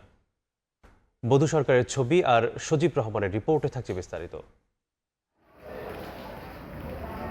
তালাবদ্ধ কম্পিউটার ল্যাব, নেই বিষয়ভিত্তিক কোনো শিক্ষক। বঞ্চিত নড়াইলের কালিয়া উপজেলার দত্ত মাধ্যমিক বিদ্যালয়ের শত শত শিক্ষার্থী। কিন্তু বিস্ময়কর বিষয় হলো, এই বিদ্যালয়ের কম্পিউটার শিক্ষক পদে থাকা পীযূষ কান্তি ঘোষ টানা 17 বছর বিদ্যালয়ে না এসেও সরকারি বেতন ভাতা পেয়েছেন নিয়মিত। 2006 সালে বিদ্যালয়ের কম্পিউটার শিক্ষক হিসেবে যোগ দেন পীযূষ কান্তি ঘোষ। অভিযোগ 2009 সালের পর আর বিদ্যালয়ে আসেননি, অথচ এমপিওভুক্ত শিক্ষক হিসেবে 17 বছর ধরে সরকারি বেতন ভাতার প্রায় অর্ধ কোটি টাকা তার ব্যাংক হিসাবে জমা হয়েছে। 2006 সালে ঢুকছিলাম, ঢোকার পরে 3 বছর থাকার পরে জানলাম যে ওখানে ওই মহিলা কোটা না থাকার কারণে বেতন হবে না। তখন আমি 9 সালের থেকে অনেক চলে আসছি। শিক্ষক পীযূষ কান্তি ঘোষের ব্যাংক হিসাবে সূত্র ধরে অনুসন্ধানে নামে সময় সংবাদ। পীযূষ কান্তির বেতন উত্তোলনের কাণ্ডে বিদ্যালয়টির প্রতিষ্ঠাতা প্রধান শিক্ষক নিরঞ্জন কুমার বসু, পরবর্তীকালে অনন্ত কুমার বিশ্বাস, তুষার কান্তি ঘোষ, গোলকচন্দ্র বিশ্বাসের সম্পৃক্ততার অভিযোগ পাওয়া যায়। বর্তমানে প্রধান শিক্ষক ও সাবেক ভারপ্রাপ্ত প্রধান শিক্ষক দায় চাপাচ্ছেন একে অপরের বিরুদ্ধে। ইএফটিতে যখন বেতন চালু হয় তারটা আমি হার্ড কপিতে করে নাই, এবং অন্য মাধ্যম দিয়ে হয়তো আমাদের প্রধান শিক্ষক অন্য কারো মাধ্যম দিয়ে পাসওয়ার্ড যেভাবে নিয়ে হয়তো তিনি ঢোকান না, তাহলে এখানে দায়ভার তো আপনার, আমার উপর। হ্যাঁ, এই গোলকচন্দ্র বিশ্বাস ভারপ্রাপ্ত প্রধান শিক্ষক থেকে উনি আবার বেতন 24 নভেম্বরের 24 থেকে 24 সালের নভেম্বর থেকে উনি আবার এই বেতন চালু করেন। এই যে তার প্রপার ডকুমেন্টস, এবং উনি পরপর 3 তাকে আবার সাময়িক সাসপেন্ড করায়ও এই বেতন উনি ঢুকায় যাচ্ছেন। সেই ধারাবাহিকতায় আমি এসে তার বেতন 3 মাস ঢুকাইছি। এদিকে অভিযোগ গুরুত্বের সঙ্গে তদন্তের আশ্বাস দিয়েছে উপজেলা প্রশাসন ও জেলা শিক্ষা কর্মকর্তা। ঘটনা কিছুটা সত্যতা পেয়েছে, আমরা ইতিমধ্যে ঊর্ধ্বতন কর্তৃপক্ষকে বিষয়টা জানিয়েছি এবং আশা করি প্রয়োজনীয় আইনগত ব্যবস্থা গ্রহণ করা যাবে। সংঘবদ্ধ চক্রের মাধ্যমেই এই টাকাগুলো উত্তোলিত হয়েছে। তো আমি আশা করব যে খুব দ্রুত একটি তদন্ত কমিটি করে যে ব্যবস্থাটি হয় সেটি আমি ব্যবস্থা নেব। 1984 সালে প্রতিষ্ঠিত দত্ত মাধ্যমিক বিদ্যালয়টি পরের বছরই এমপিওভুক্ত হয়। বর্তমানে এখানে প্রায় 401 জন শিক্ষার্থী পড়াশোনা করছে। সময় সংবাদ, নড়াইল। সাতক্ষীরার একটি সরকারি প্রাথমিক বিদ্যালয়ের জীর্ণ দশায় ভোগান্তির শেষ নেই শিক্ষার্থীদের। ঝুঁকিপূর্ণ হওয়ায় ভবনের বাইরে খোলা আকাশে অস্থায়ীভাবে বেঞ্চ বসিয়ে চলছে পাঠদান। দ্রুত সমস্যা সমাধানের দাবি শিক্ষার্থী এবং শিক্ষকদের। সংস্কারের জন্য ইতিমধ্যে মন্ত্রণালয়ে চিঠি পাঠিয়েছে শিক্ষা কর্মকর্তা। মমতাজ আহমেদ বাপির তথ্য এবং শাকুর হোসেনের তোলা ছবি নিয়ে রিপোর্ট। বিদ্যালয়ের বিভিন্ন অংশে ফাটল, খসে পড়েছে পলেস্তরা। সাতক্ষীরা তালা উপজেলার গুরন গোয়ালপোতা সরকারি প্রাথমিক বিদ্যালয়ের বেহাল অবস্থা। পিলারের বড় ধরনের ফাটল দেখা দেওয়ায় ঝুঁকিপূর্ণ হয়ে উঠেছে। গত 1.5 মাসে অন্তত 3 বার প্লাস্টার খসে পড়ে 2 শিক্ষার্থী আহত হয়েছে। এরপর থেকে শিক্ষার্থীরা শ্রেণীকক্ষে ঢুকতে চায় না। বাধ্য হয়ে খোলা আকাশের নিচে চলছে শিক্ষার্থীদের পাঠদান। ভবনটি খসে খসে পড়ছে, এর জন্য আমরা বাইরে গাছগাছালির নিচে ক্লাস করছি। আর বর্ষা হলে আমরা ক্লাস করতে পারি না, আর আমাদের স্কুল বন্ধ হয়ে যায়। তবে সেখানেও রয়েছে বিপত্তি। রোদ বৃষ্টিতে ব্যাহত হয় পাঠদান কার্যক্রম। প্রচন্ড গরমে রোদ বৃষ্টিতে এখানে ক্লাস নেওয়া খুব একটা সংকটময়। আমরা আমাদের পাঠদান যথাযথভাবে করতে পারছি না। আগে আমাদের একটা অস্থায়ী ভবন, তারপরে সঙ্গে সঙ্গে একটা স্থায়ী ভবন দ্রুত নির্মাণে আমরা এই শিক্ষা বান্ধব সরকারের কাছে আমরা আবেদন জানাই। বিদ্যালয়টি দ্রুত সংস্কারের জন্য শিক্ষা অধিদপ্তর ও মন্ত্রণালয়ে চিঠি পাঠিয়েছে স্থানীয় কর্মকর্তা। ডিবি 5 থেকে হয়তো এখানে নতুন ভবন হবে, আর আপাতত এডুকেশন ইন এমার্জেন্সি খাত থেকে বরাদ্দ পেলে সেখানে আমরা অস্থায়ী একটি গৃহ নির্মাণের পরিকল্পনা রয়েছে আমাদের। জেলা শিক্ষা অফিসের তথ্য মতে সাতক্ষীরায় 1095টি প্রাথমিক বিদ্যালয়ের মধ্যে 308টি জরাজীর্ণ। এর মধ্যে 50টি ভবন পাঠদানের অযোগ্য। সময় সংবাদ, সাতক্ষীরা। বাগেরহাটে 185 সরকারি প্রাথমিক বিদ্যালয়ে নেই ভবন। ঝুঁকিপূর্ণ পরিবেশে চলছে শিশুদের পাঠদান। এতে ব্যাহত হচ্ছে শিক্ষা কার্যক্রম। ঝুঁকিপূর্ণ ভবনের তালিকা প্রস্তুত করে শিক্ষা অধিদপ্তরে পাঠানো হয়েছে বলে জানান জেলা প্রাথমিক শিক্ষা কর্মকর্তা। আলী আকবর টুটুলের তথ্য ও আমিনুল ইসলামের ছবিতে রিপোর্ট। দূর থেকে দেখে মনে হয়েছে এটি কোনো গোয়াল ঘর, তবে কাছে গেলেই দেখা যায় গোলপাতা ছাউনির নিচে চলছে কোমলমতির শিক্ষার্থীদের পাঠদান। গত 3 বছর ধরে এভাবেই বাগেরহাটের মোড়লগঞ্জের পশ্চিম তেলিগাতি প্রাথমিক বিদ্যালয়ে চলছে শিক্ষার্থীদের ক্লাস। বিদ্যালয়টির শিক্ষকরা জানান 2022 সালে পাকা ভবনটির নিলামে অপসারণের পর শিক্ষকরা নিজেদের পকেটের টাকা দিয়ে ঘরটি নির্মাণ করেন। একই কক্ষে চলে 3টি ক্লাসের পাঠদান। এতে বিড়ম্বনায় পড়তে হয় শিক্ষকদের। এছাড়া বৃষ্টি হলেই পানিতে তলিয়ে যায় ক্লাস। উপর থেকে ঝরঝর করে পানি পড়ে, আমরা কিভাবে ক্লাস করব? ক্লাসে আমাদের বেঞ্চে পানি পড়ে, তখন আমরা ক্লাস করতে পারি না। রাস্তায় যাবার সময় কত বিদ্যালয় দেখি, কত বড় বড় ভবন দেখি, আমাদেরও ইচ্ছা করে অমন ভবনে পড়াশোনা করতে। বিদ্যালয়ের শিক্ষকরা জানান বিষয়টি ঊর্ধ্বতন কর্তৃপক্ষের নজরে আনা হয়েছে, তবে 3 বছরে কেউই তোয়াক্কা করেনি। অবকাঠামো সংকট ও পাঠদানে ব্যাহত হওয়ার বিষয়ে একাধিকবার কর্তৃপক্ষকে অবহিত করা হয়েছে বলে জানান বিদ্যালয়ের প্রধান শিক্ষক। বিদ্যালয়টি খুবই জরাজীর্ণ, এখানে বৃষ্টি হলে উপর থেকে পানি পড়ে, 2 পাশ থেকে পানি পড়ে এবং ছেলে মেয়েদের নিয়ে আমাদের ক্লাস করতে খুবই অসুবিধা হচ্ছে। আমি যতটুকু রেকর্ড দেখেছি আর কি, এখানে এই ইউনিয়নের মধ্যে স্কুল ফার্স্ট হয়েছে বৃত্তিতে, আর এখন সেই স্কুলে এখন স্টুডেন্ট আসে না, কারণ ভবন না থাকার কারণে কম বেশি শিখন পরিবেশ তো বিনষ্ট হচ্ছে। ঝুঁকিপূর্ণ ভবনের তালিকা প্রস্তুত করে শিক্ষা অধিদপ্তরে পাঠানো হয়েছে বলে জানিয়েছেন জেলা প্রাথমিক শিক্ষা কর্মকর্তা।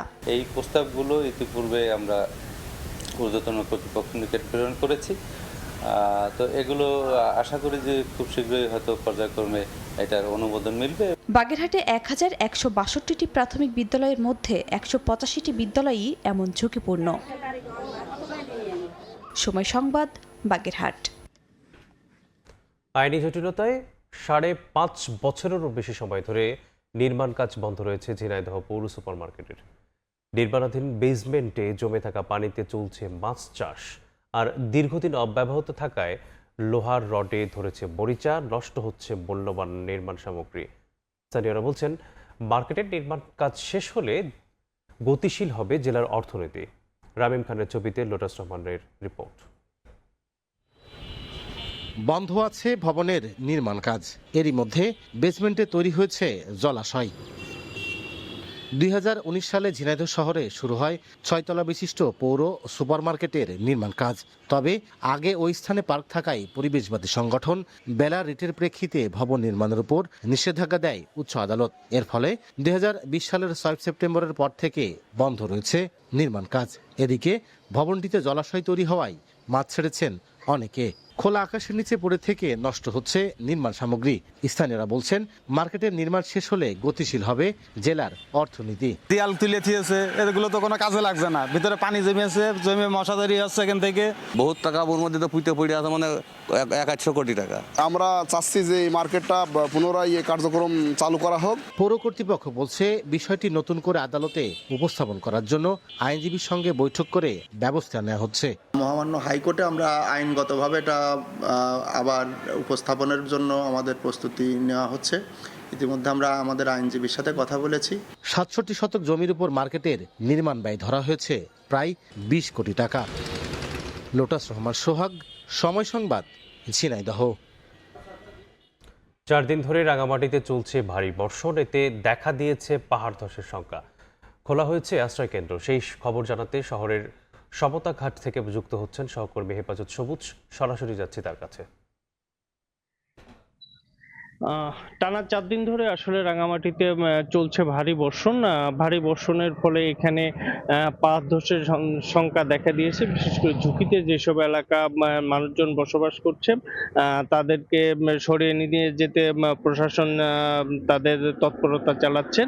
তবে ইতিমধ্যে আসলে আমরা দেখেছি, বিভিন্ন এলাকা ঘুরে দেখেছি যে সড়কের আশেপাশে বেশ কিছু জায়গাতে আসলে মাটি সরে গেছে এবং সেসব জায়গায় লাল নিশানা এবং বস্তা ফেলে পানি আটকানোর চেষ্টা করা হয়েছে। বিশেষ করে এখন যে চিত্রটি দেখানো হচ্ছে, এটি হলো যে রাঙামাটির যে ঝুলন্ত সেতু আছে, ঝুলন্ত সেতু যাওয়ার অন্যতম সড়ক। এই সড়কের পাশে থেকে আসলে মাটি ভেঙে নিচে নেমে পড়ে গেছে। এছাড়াও আমরা আরো দেখেছি যে গতকাল কাপ্তাই এবং রাঙামাটি চট্টগ্রাম সড়কেরও বেশ কয়েক জায়গায় ছোট ছোট পাহাড় ধস হয়েছে এবং সংশ্লিষ্ট কর্তৃপক্ষরা অতি দ্রুত সময়ের মধ্যে সেই মাটি সরিয়ে যান চলাচলকে স্বাভাবিক করেছে। আমরা এই পর্যন্ত জেলা প্রশাসনের তথ্য মতে আমরা যেটা পেয়েছি যে জেলায় প্রায় 140টি আশ্রয় কেন্দ্র খোলা হয়েছে। এর মধ্যে বর্তমানে 814 জনেরও বেশি লোক আশ্রয় নিয়েছে বলে আমাদেরকে জেলা প্রশাসক নাজমা আশরাফি উনি জানিয়েছেন এবং এইসব লোকদের খাবার দাবারের ব্যবস্থা সবকিছু আসলে প্রশাসনের পক্ষ থেকে করা হচ্ছে। এদিকে গতকাল সন্ধ্যা গতকাল রাত 9টার দিকে পার্বত্য প্রতিমন্ত্রী মীর হেলাল উদ্দিন তিনি এই দুর্গত এলাকা পরিদর্শন করেছিলেন এবং এখানে যে মানুষ আছে তাদের সঙ্গে কথা বলেছেন। তিনি যেটা বলেছেন যে এই যে স্থায়ী সমস্যা রয়েছে পাহাড়ের পাদদেশে বসবাস করা, তাদেরকে আসলে কিভাবে এই সমস্যার স্থায়ী সমাধান করা যায় সে বিষয়ে আসলে সরকার কাজ করছে। এখানে আরেকটি বিষয় জানিয়ে রাখি, রাঙামাটির বাগাইছড়ি, জুরাছড়ি এবং বিলাইছড়ি নির্মাঞ্চল প্লাবিত হতে শুরু করেছে। কারণ আমরা দেখেছি যে পাহাড়ের যে বিষয়গুলো আছে সেখানে হলো যে টানা বর্ষণের পরে আসলে পরে উজান থেকে পাহাড় থেকে ঢল নেমে আসে। এ কারণে বাগাইছড়ি এবং নির্মাঞ্চলগুলো প্লাবিত হয়েছে এবং সেখানে সাধারণ মানুষজন আসলে খুব মানবেতর জীবন যাপন করছেন, তাদের চলাফেরায় কষ্ট হচ্ছে। তো রাঙামাটিতে যে পাহাড় ধস বা এই যে ঝড় বৃষ্টি, টানা বৃষ্টি চলছে এবং তবে একটা সুখবর সেটা হলো যেটা দিয়ে শেষ করতে চাই, সেটা হলো যে আজকে সকাল থেকে আসলে বৃষ্টিপাত নেই বললেই চলে। মোটামুটি এই ছিল আমার কাছে তার সর্বশেষ। সরাসরি যুক্ত ছিলাম রাঙামাটি থেকে। প্রায় 25 বছর ধরে স্টেশনকেই নিজের ঘর বাড়ি বানিয়ে বেঁচেছিলেন বাক প্রতিবন্ধী বুবি। তবে নরসিংদীর সেই মেথিকান্দার সেই স্টেশনে আর দেখা যাবে না সবার পরিচিত সেই মুখটি। সঞ্চয়ের টাকা রক্ষা করতে গিয়ে দুর্বৃত্তের শিকার হন তিনি। কয়েকদিন মৃত্যুর সঙ্গে লড়াই শেষে না ফেরার দেশে পাড়ি জমান বুবি। তার মৃত্যু ঘিরে শোক আর ক্ষোভে ফুঁসছে স্থানীয়রা। সামাজিক যোগাযোগ মাধ্যমে উঠে এসেছে বিচারের দাবি। মেথিকান্দা রেল স্টেশনের প্ল্যাটফর্মে আর দেখা যাবে না সেই নীরব মুখটিকে। প্রায় 25 বছর ধরে এই স্টেশনে ছিল বাক প্রতিবন্ধী বুবির ঘর।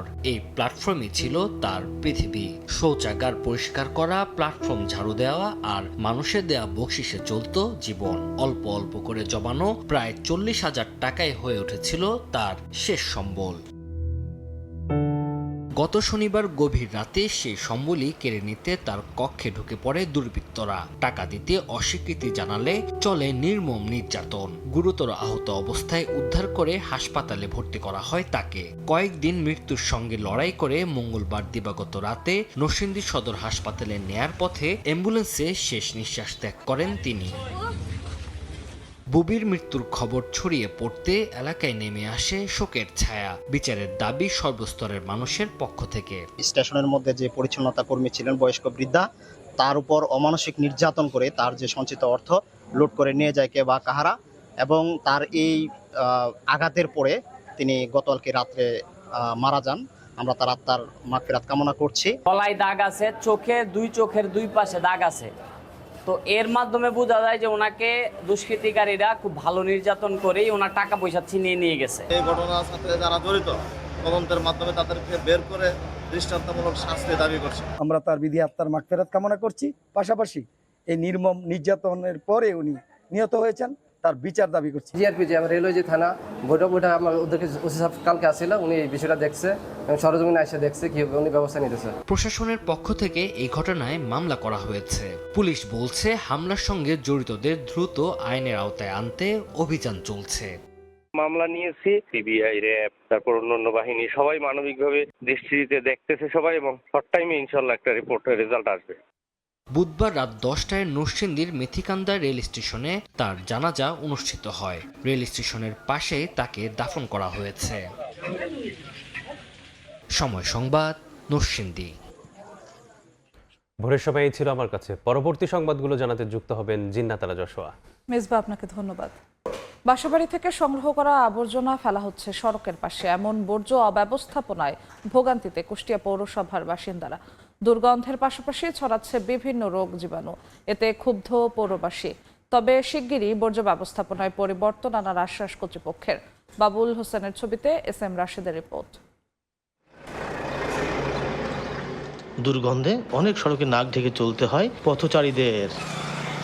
কুষ্টিয়া পৌরসভায় নেই বর্জ্য ব্যবস্থাপনা। পৌরবাসীর অভিযোগ, বাসাবাড়ি থেকে সংগৃহীত আবর্জনা ফেলা হয় সড়কের পাশে। দুর্গন্ধের পাশাপাশি সেসব স্থান থেকে ছড়াচ্ছে বিভিন্ন রোগের জীবাণু ও কীটপতঙ্গ। এতে জনস্বাস্থ্যের উপর নেতিবাচক প্রভাব পড়ছে। এতে ক্ষুব্ধ বাসিন্দারা। পৌরসভার যে রাস্তাতে যত্র ময়লা পড়ে থাকে, এই ময়লা পচা আবর্জনা গন্ধ হয়, অনেক বাড়ির থেকে ময়লা ফেলে এবং এটা একটা ডাস্টবিনের মতো অবস্থা। গাড়িগুলো এসে এই ময়লাগুলো তুলে নিয়ে যেত, তারাও ঠিক মতো আসে না, যার কারণে এগুলো পচে দুর্গন্ধ সৃষ্টি হয়। যদি তাদের ট্রলি গাড়ি এই সমস্ত জায়গায় রাত্রে এসে স্থাপন করে দেয়, সকালবেলা সেই গাড়িগুলো টেনে নিয়ে চলে গেলে পরে এই বর্জ্য একবারে অপসারণ হয়ে চলে যেতে পারে। বিভিন্ন ধরনের রোগ জীবাণু, তাছাড়া মশা মাছি এগুলো সৃষ্টি হচ্ছে। তবে পৌর কর্তৃপক্ষ বলছে পৌরবাসীর আপত্তির কারণে শহরের বিভিন্ন সেকেন্ডারি ডাম্পিং আবর্জনা জমা করা যাচ্ছে না।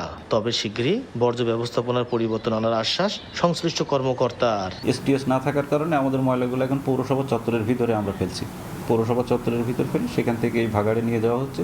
তো প্রত্যেকটা বিষয় সম্পর্কে আমরা অবহিত এবং চেষ্টা চালিয়ে যাচ্ছি। চেষ্টা চালানোর ফলশ্রুতিতে আশা করি হয়তো কিছুদিনের মধ্যে আমরা একটা ভালো ফল পাবো। আমাদের যে ভ্যানগুলোর অর্ডার দেওয়া হয়েছে সেটাও টেন্ডার প্রক্রিয়াধীন, হয়তো 1-2 মাসের ভিতরে পেয়ে যাব।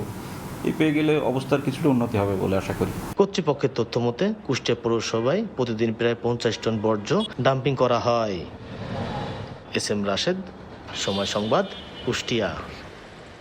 ওষুধসহ প্রয়োজনীয় জিনিসপত্র বাইরে থেকে কিনে চুয়াডাঙ্গা সদর হাসপাতাল থেকে চিকিৎসা নিচ্ছেন রোগীরা। নানা সংকটে হচ্ছেন হয়রানি ও বিড়ম্বনার শিকার। তবে নতুন অর্থ বছরে টেন্ডার প্রক্রিয়া সম্পন্ন হলে ওষুধের সংকট দূর হওয়ার আশা হাসপাতাল কর্তৃপক্ষের। মাহফুজ মামুনের তথ্য ও আনিসুর রহমানের ছবি নিয়ে রিপোর্ট। জরুরি বিভাগ, অপারেশন থিয়েটার, বহির্বিভাগ ও আন্তঃবিভাগে চরম ওষুধ সংকট। রোগীদের প্রয়োজনীয় ঔষধ বাইরে থেকে কিনতে হচ্ছে। হাসপাতাল থেকে নামমাত্র প্যারাসিটামল, ক্যালসিয়াম, হিস্টাসিন ও ওআরএস সহ কয়েকটি পদের ওষুধ দেয়া হচ্ছে। এমন পরিস্থিতি চুয়াডাঙ্গা সদর হাসপাতালে। এতে চরম ভোগান্তিতে রোগীরা। তারা বলছেন চিকিৎসক লিখলেও প্রয়োজনীয় ওষুধ দেয়া হচ্ছে না। 15-20টা ওষুধ লিখছে, তো ওষুধ লেখার পরে এই 2টা ওষুধ ধরা দিচ্ছে, বাকি ওষুধ বলছে কিনে নিতে হবে। এটা তুলে পুনতে যদি কিনতে হয়, সিরিঞ্জ কিনতে হয়, তাহলে হসপিটালের অবস্থা কোথায় যায় দাঁড়িয়ে আছে। নিজের হাতে সব কিনে নিয়ে আসছি, কোনো মানে এখান থেকে যেটা খালি জ্বরে বড়ে সারা কোনো কিছু দিচ্ছে না। পয়সা করি নাই বলি তো আমরা সরকারি হাসপাতালে আসি। কর্তৃপক্ষ দৃষ্টি আকর্ষণ করতে চাই, দ্রুত এই যে সংকট, ওষুধের সংকট, সেগুলো সমাধান করবে, পাশাপাশি যে সাধারণ মানুষের সেবাটা সে নিশ্চিত করে যেন সেটা ব্যবস্থা করে। হাসপাতালে ওষুধসহ প্রয়োজনীয় উপকরণ কেনার জন্য প্রায় 12 কোটি টাকা বরাদ্দ পায় 2025-26 অর্থ বছরে। তবে চলতি বছরের মে মাস থেকে ওষুধ সংকট দেখা দিয়েছে। নতুন অর্থ বছরে টেন্ডার প্রক্রিয়া সম্পন্ন হওয়ার পর ওষুধ ক্রয় শুরু হবে। এতে 2 মাসেরও বেশি সময় লাগতে পারে বলে জানায় হাসপাতাল কর্তৃপক্ষ। চাহিদা মন্ত্রণালয়ে পাঠিয়েছিলাম, কিন্তু অতিরিক্ত বরাদ্দ আমরা কিছু পাইনি, যার দরুন কিছু কিছু জিনিসের এখন একটু সংকট আছে। বরাদ্দ পাওয়া টাকার 75% সরকারি প্রতিষ্ঠান ও 25% ওষুধ ক্রয় করতে হয় ঠিকাদারি প্রতিষ্ঠানের মাধ্যমে। সময় সংবাদ, চুয়াডাঙ্গা। হিলিতে উপজেলা স্বাস্থ্য ও পরিবার পরিকল্পনা কর্মকর্তার বিরুদ্ধে বিভ্রান্তিকর ও মিথ্যা সংবাদ প্রকাশের প্রতিবাদে মানববন্ধন করেছেন কর্মকর্তা ও কর্মচারীরা। বুধবার সকালে উপজেলা স্বাস্থ্য কমপ্লেক্সের সামনে ঘণ্টাব্যাপী মানববন্ধন কর্মসূচি অনুষ্ঠিত হয়। এ সময় মিথ্যা সংবাদ প্রত্যাহার ও অভিযুক্তের শাস্তির দাবি জানানো হয়। বক্তারা অভিযোগ করেন, 5 জুলাই একজন সাংবাদিক উপজেলা স্বাস্থ্য ও পরিবার পরিকল্পনা কর্মকর্তা ডাক্তার তানভীর হাসনাতের কাছে আসেন। প্রয়োজনীয় সকল তথ্য দেন ওই কর্মকর্তা, কিন্তু পরে স্যার বলে ডাকতে বাধ্য করার কথা বলে সংবাদ প্রকাশ করেন ওই সাংবাদিক।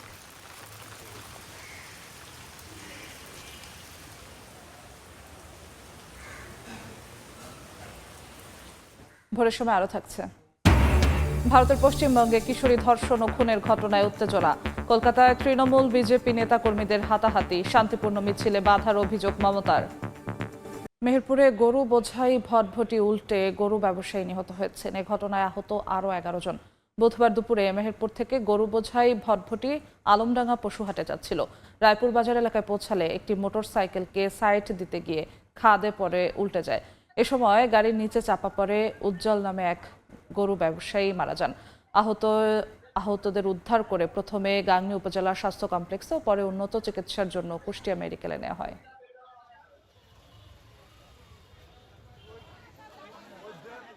নড়াইলে অস্ত্র ও গুলিসহ একাধিক মামলার আসামি খবির মোল্লাকে গ্রেফতার করা হয়েছে। বুধবার দুপুর থেকে সন্ধ্যা পর্যন্ত কালিয়ার সিলিমপুর গ্রামে অভিযান চালায় র্যাব 6। নিজ বাড়ি থেকে খবিরকে গ্রেফতার করা হয়। জব্দ করা হয় 1 শুটার গান, 2 রাউন্ড গুলি ও দেশীয় অস্ত্র। খবিরের বিরুদ্ধে হত্যা, ডাকাতি ও অস্ত্রসহ 18টি মামলা রয়েছে বলে জানিয়েছে র্যাব।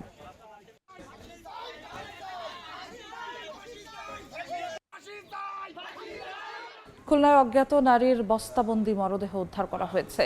নগরীর সদর থানাধীন নিরালা প্রান্তিকা আবাসিক এলাকায় প্লাস্টিকের বস্তাবন্দি অবস্থায় ওই নারীর মরদেহ উদ্ধার করে পুলিশ। স্থানীয়রা জানায়, বুধবার রাতে 7তলা ভবনের সামনে পড়ে থাকা একটি প্লাস্টিকের বস্তা দেখে সন্দেহ হয়। খবর পেয়ে পুলিশ ঘটনাস্থলে পৌঁছে বস্তার ভেতর থেকে নারীর মরদেহ উদ্ধার করে। তাৎক্ষণিকভাবে নারীর পরিচয় শনাক্ত করা সম্ভব হয়নি। মরদেহটি ময়নাতদন্তের জন্য মর্গে পাঠানো হয়েছে। পুলিশের ধারণা, দুর্বৃত্তরা অন্য কোথাও ওই নারীকে হত্যার পর মরদেহটি আবাসিক এলাকায় ফেলে রেখে গেছে। ভারতে পালানোর সময় বেনাপোল ইমিগ্রেশন থেকে ঝিনাইদহ স্বেচ্ছাসেবক লীগ সভাপতি শাহরিয়ার করিমকে গ্রেফতার করা হয়েছে। পুলিশ জানায়, বাংলাদেশ থেকে ভারতে যাওয়ার উদ্দেশ্যে শাহরিয়ার ইমিগ্রেশনে গেলে তার নাম কালো তালিকায় রয়েছে বলে শনাক্ত হয়। পরে তাকে জিজ্ঞাসাবাদে জানা যায় তার বিরুদ্ধে সন্ত্রাস বিরোধী আইনে মামলা বিচারাধীন। পরে ইমিগ্রেশন পুলিশ আইনানুগ ব্যবস্থা গ্রহণের জন্য তাকে বেনাপোল পোর্ট থানায় হস্তান্তর করে। ইরানে টানা দ্বিতীয় দিনের মতো বিমান হামলা চালিয়েছে যুক্তরাষ্ট্র। বন্দর আব্বাস, চাবাহার ও বুশেহর সহ দেশটির দক্ষিণাঞ্চলীয় বেশ কয়েকটি শহরে শক্তিশালী বিস্ফোরণের খবর পাওয়া গেছে। ওয়াশিংটনের এমন আগ্রাসনকে দ্বিপাক্ষিক সমঝোতা চুক্তির চরম লঙ্ঘন বলে আখ্যা দিয়েছে তেহরান। একই সঙ্গে পাল্টা আঘাতের হুমকিও দিয়েছে দেশটি। যদিও মার্কিন প্রেসিডেন্ট ডোনাল্ড ট্রাম্প জানিয়েছেন, ইরানের সঙ্গে পূর্ণ মাত্রার যুদ্ধ শুরুর পরিকল্পনা নেই তার। হরমুজ প্রণালীতে বাণিজ্যিক জাহাজে ইরান আক্রমণ চালিয়েছে এমন অভিযোগের জেরে দেশটিতে আবারও হামলা চালিয়েছে মার্কিন সেনারা। বন্দর আব্বাস, সিরিক, কোনারাক ও চাবাহার সহ বেশ কয়েকটি প্রধান শহরে একের পর এক শক্তিশালী বিস্ফোরণের শব্দ শোনা গেছে। পরিস্থিতি মোকাবিলায় বন্দর আব্বাস ও বুশেহর প্রদেশে সক্রিয় করা হয়েছে বিমান প্রতিরক্ষা ব্যবস্থা। ভারী বোমাবর্ষণের জেরে চাবাহার সহ কিছু এলাকার বিদ্যুৎ সংযোগ সম্পূর্ণ বিচ্ছিন্ন হয়ে পড়ে। হঠাৎ করেই ওয়াশিংটনের এই হামলাকে সমঝোতা স্মারকের চরম লঙ্ঘন বলে তীব্র নিন্দা জানিয়েছে ইরানের পররাষ্ট্র মন্ত্রণালয়। তেহরানের অভিযোগ, কূটনৈতিক আলোচনার পিঠে ছুরি মেরে মার্কিন প্রশাসন শুধু সামরিক উস্কানি বাড়ায়নি, বরং ইরানের বিরুদ্ধে অর্থনৈতিক যুদ্ধও শুরু করেছে। এই বিপজ্জনক সংঘাতের সব দায় যুক্তরাষ্ট্রকেই নিতে হবে বলে হুঁশিয়ারি দিয়েছেন ইরানের পররাষ্ট্রমন্ত্রী আব্বাস আরাকচি। একই সাথে মধ্যস্থতাকারী দেশ পাকিস্তানও গভীর উদ্বেগ প্রকাশ করে দুই পক্ষকেই সংযম দেখানোর আহ্বান জানিয়েছে। হুঁশিয়ারি উচ্চারণ করে মার্কিন প্রেসিডেন্ট ডোনাল্ড ট্রাম্প বলেছেন, ইরানের বিমান প্রতিরক্ষা ব্যবস্থা এবং বর্তমান নেতৃত্বকে একদিনেই গুড়িয়ে দেয়া হয়েছে এবং তারা হামলা চালালে মার্কিন বাহিনী 10 গুণ বেশি শক্তিশালী আঘাত করবে। ট্রাম্প আরও দাবি করেন, তিনি এখন ইরানিদের 1 নম্বর টার্গেট।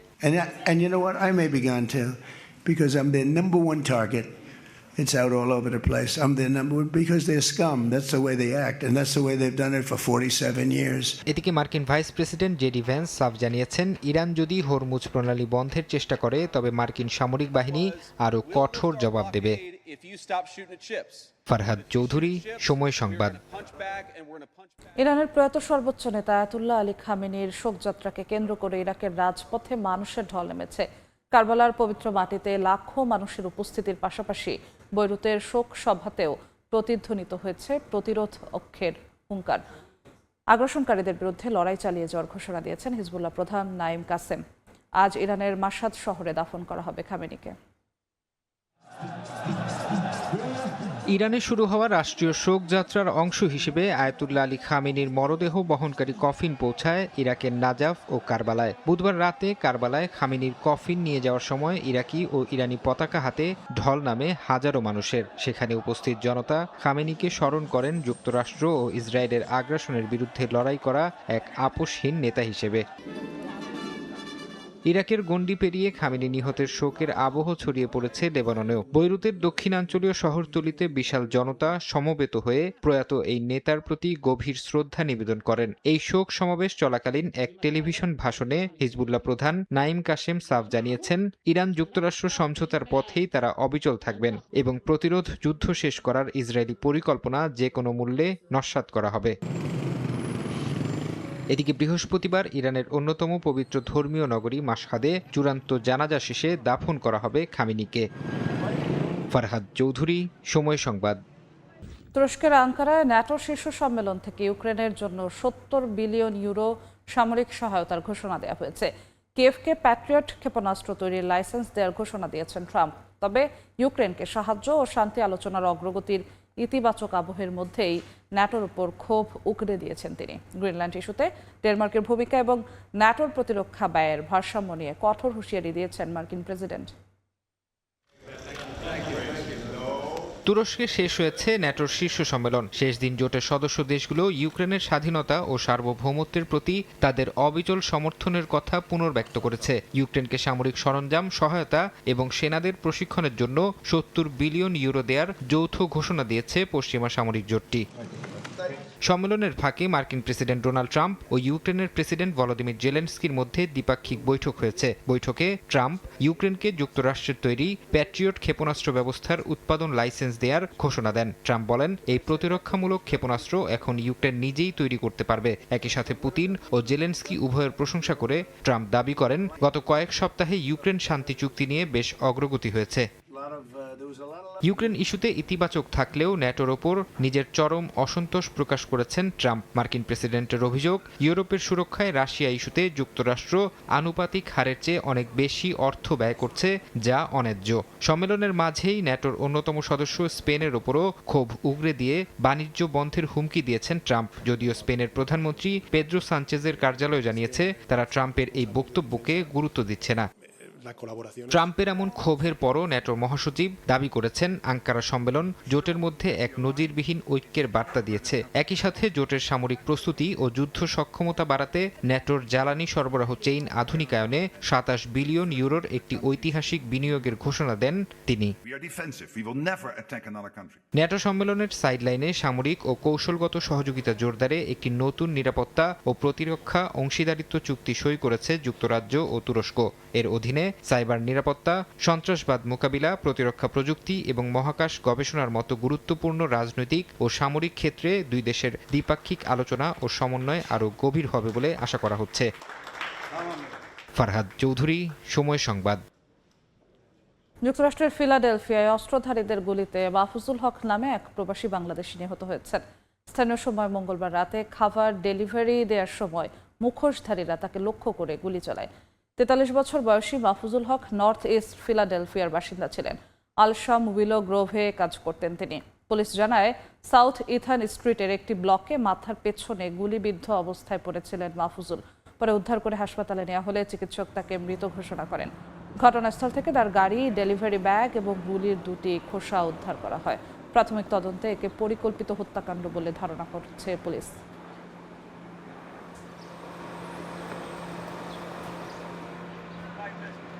ভোরের সময় আরও থাকছে। সিরিজ রক্ষার মিশনে দ্বিতীয় ওয়ানডেতে আজ জিম্বাবুয়ের মুখোমুখি হবে বাংলাদেশ। ভুল শুধরে ঘুরে দাঁড়াতে মরিয়া টাইগাররা। ইনজুরির কারণে ছিটকে গেলেন লিটন দাস।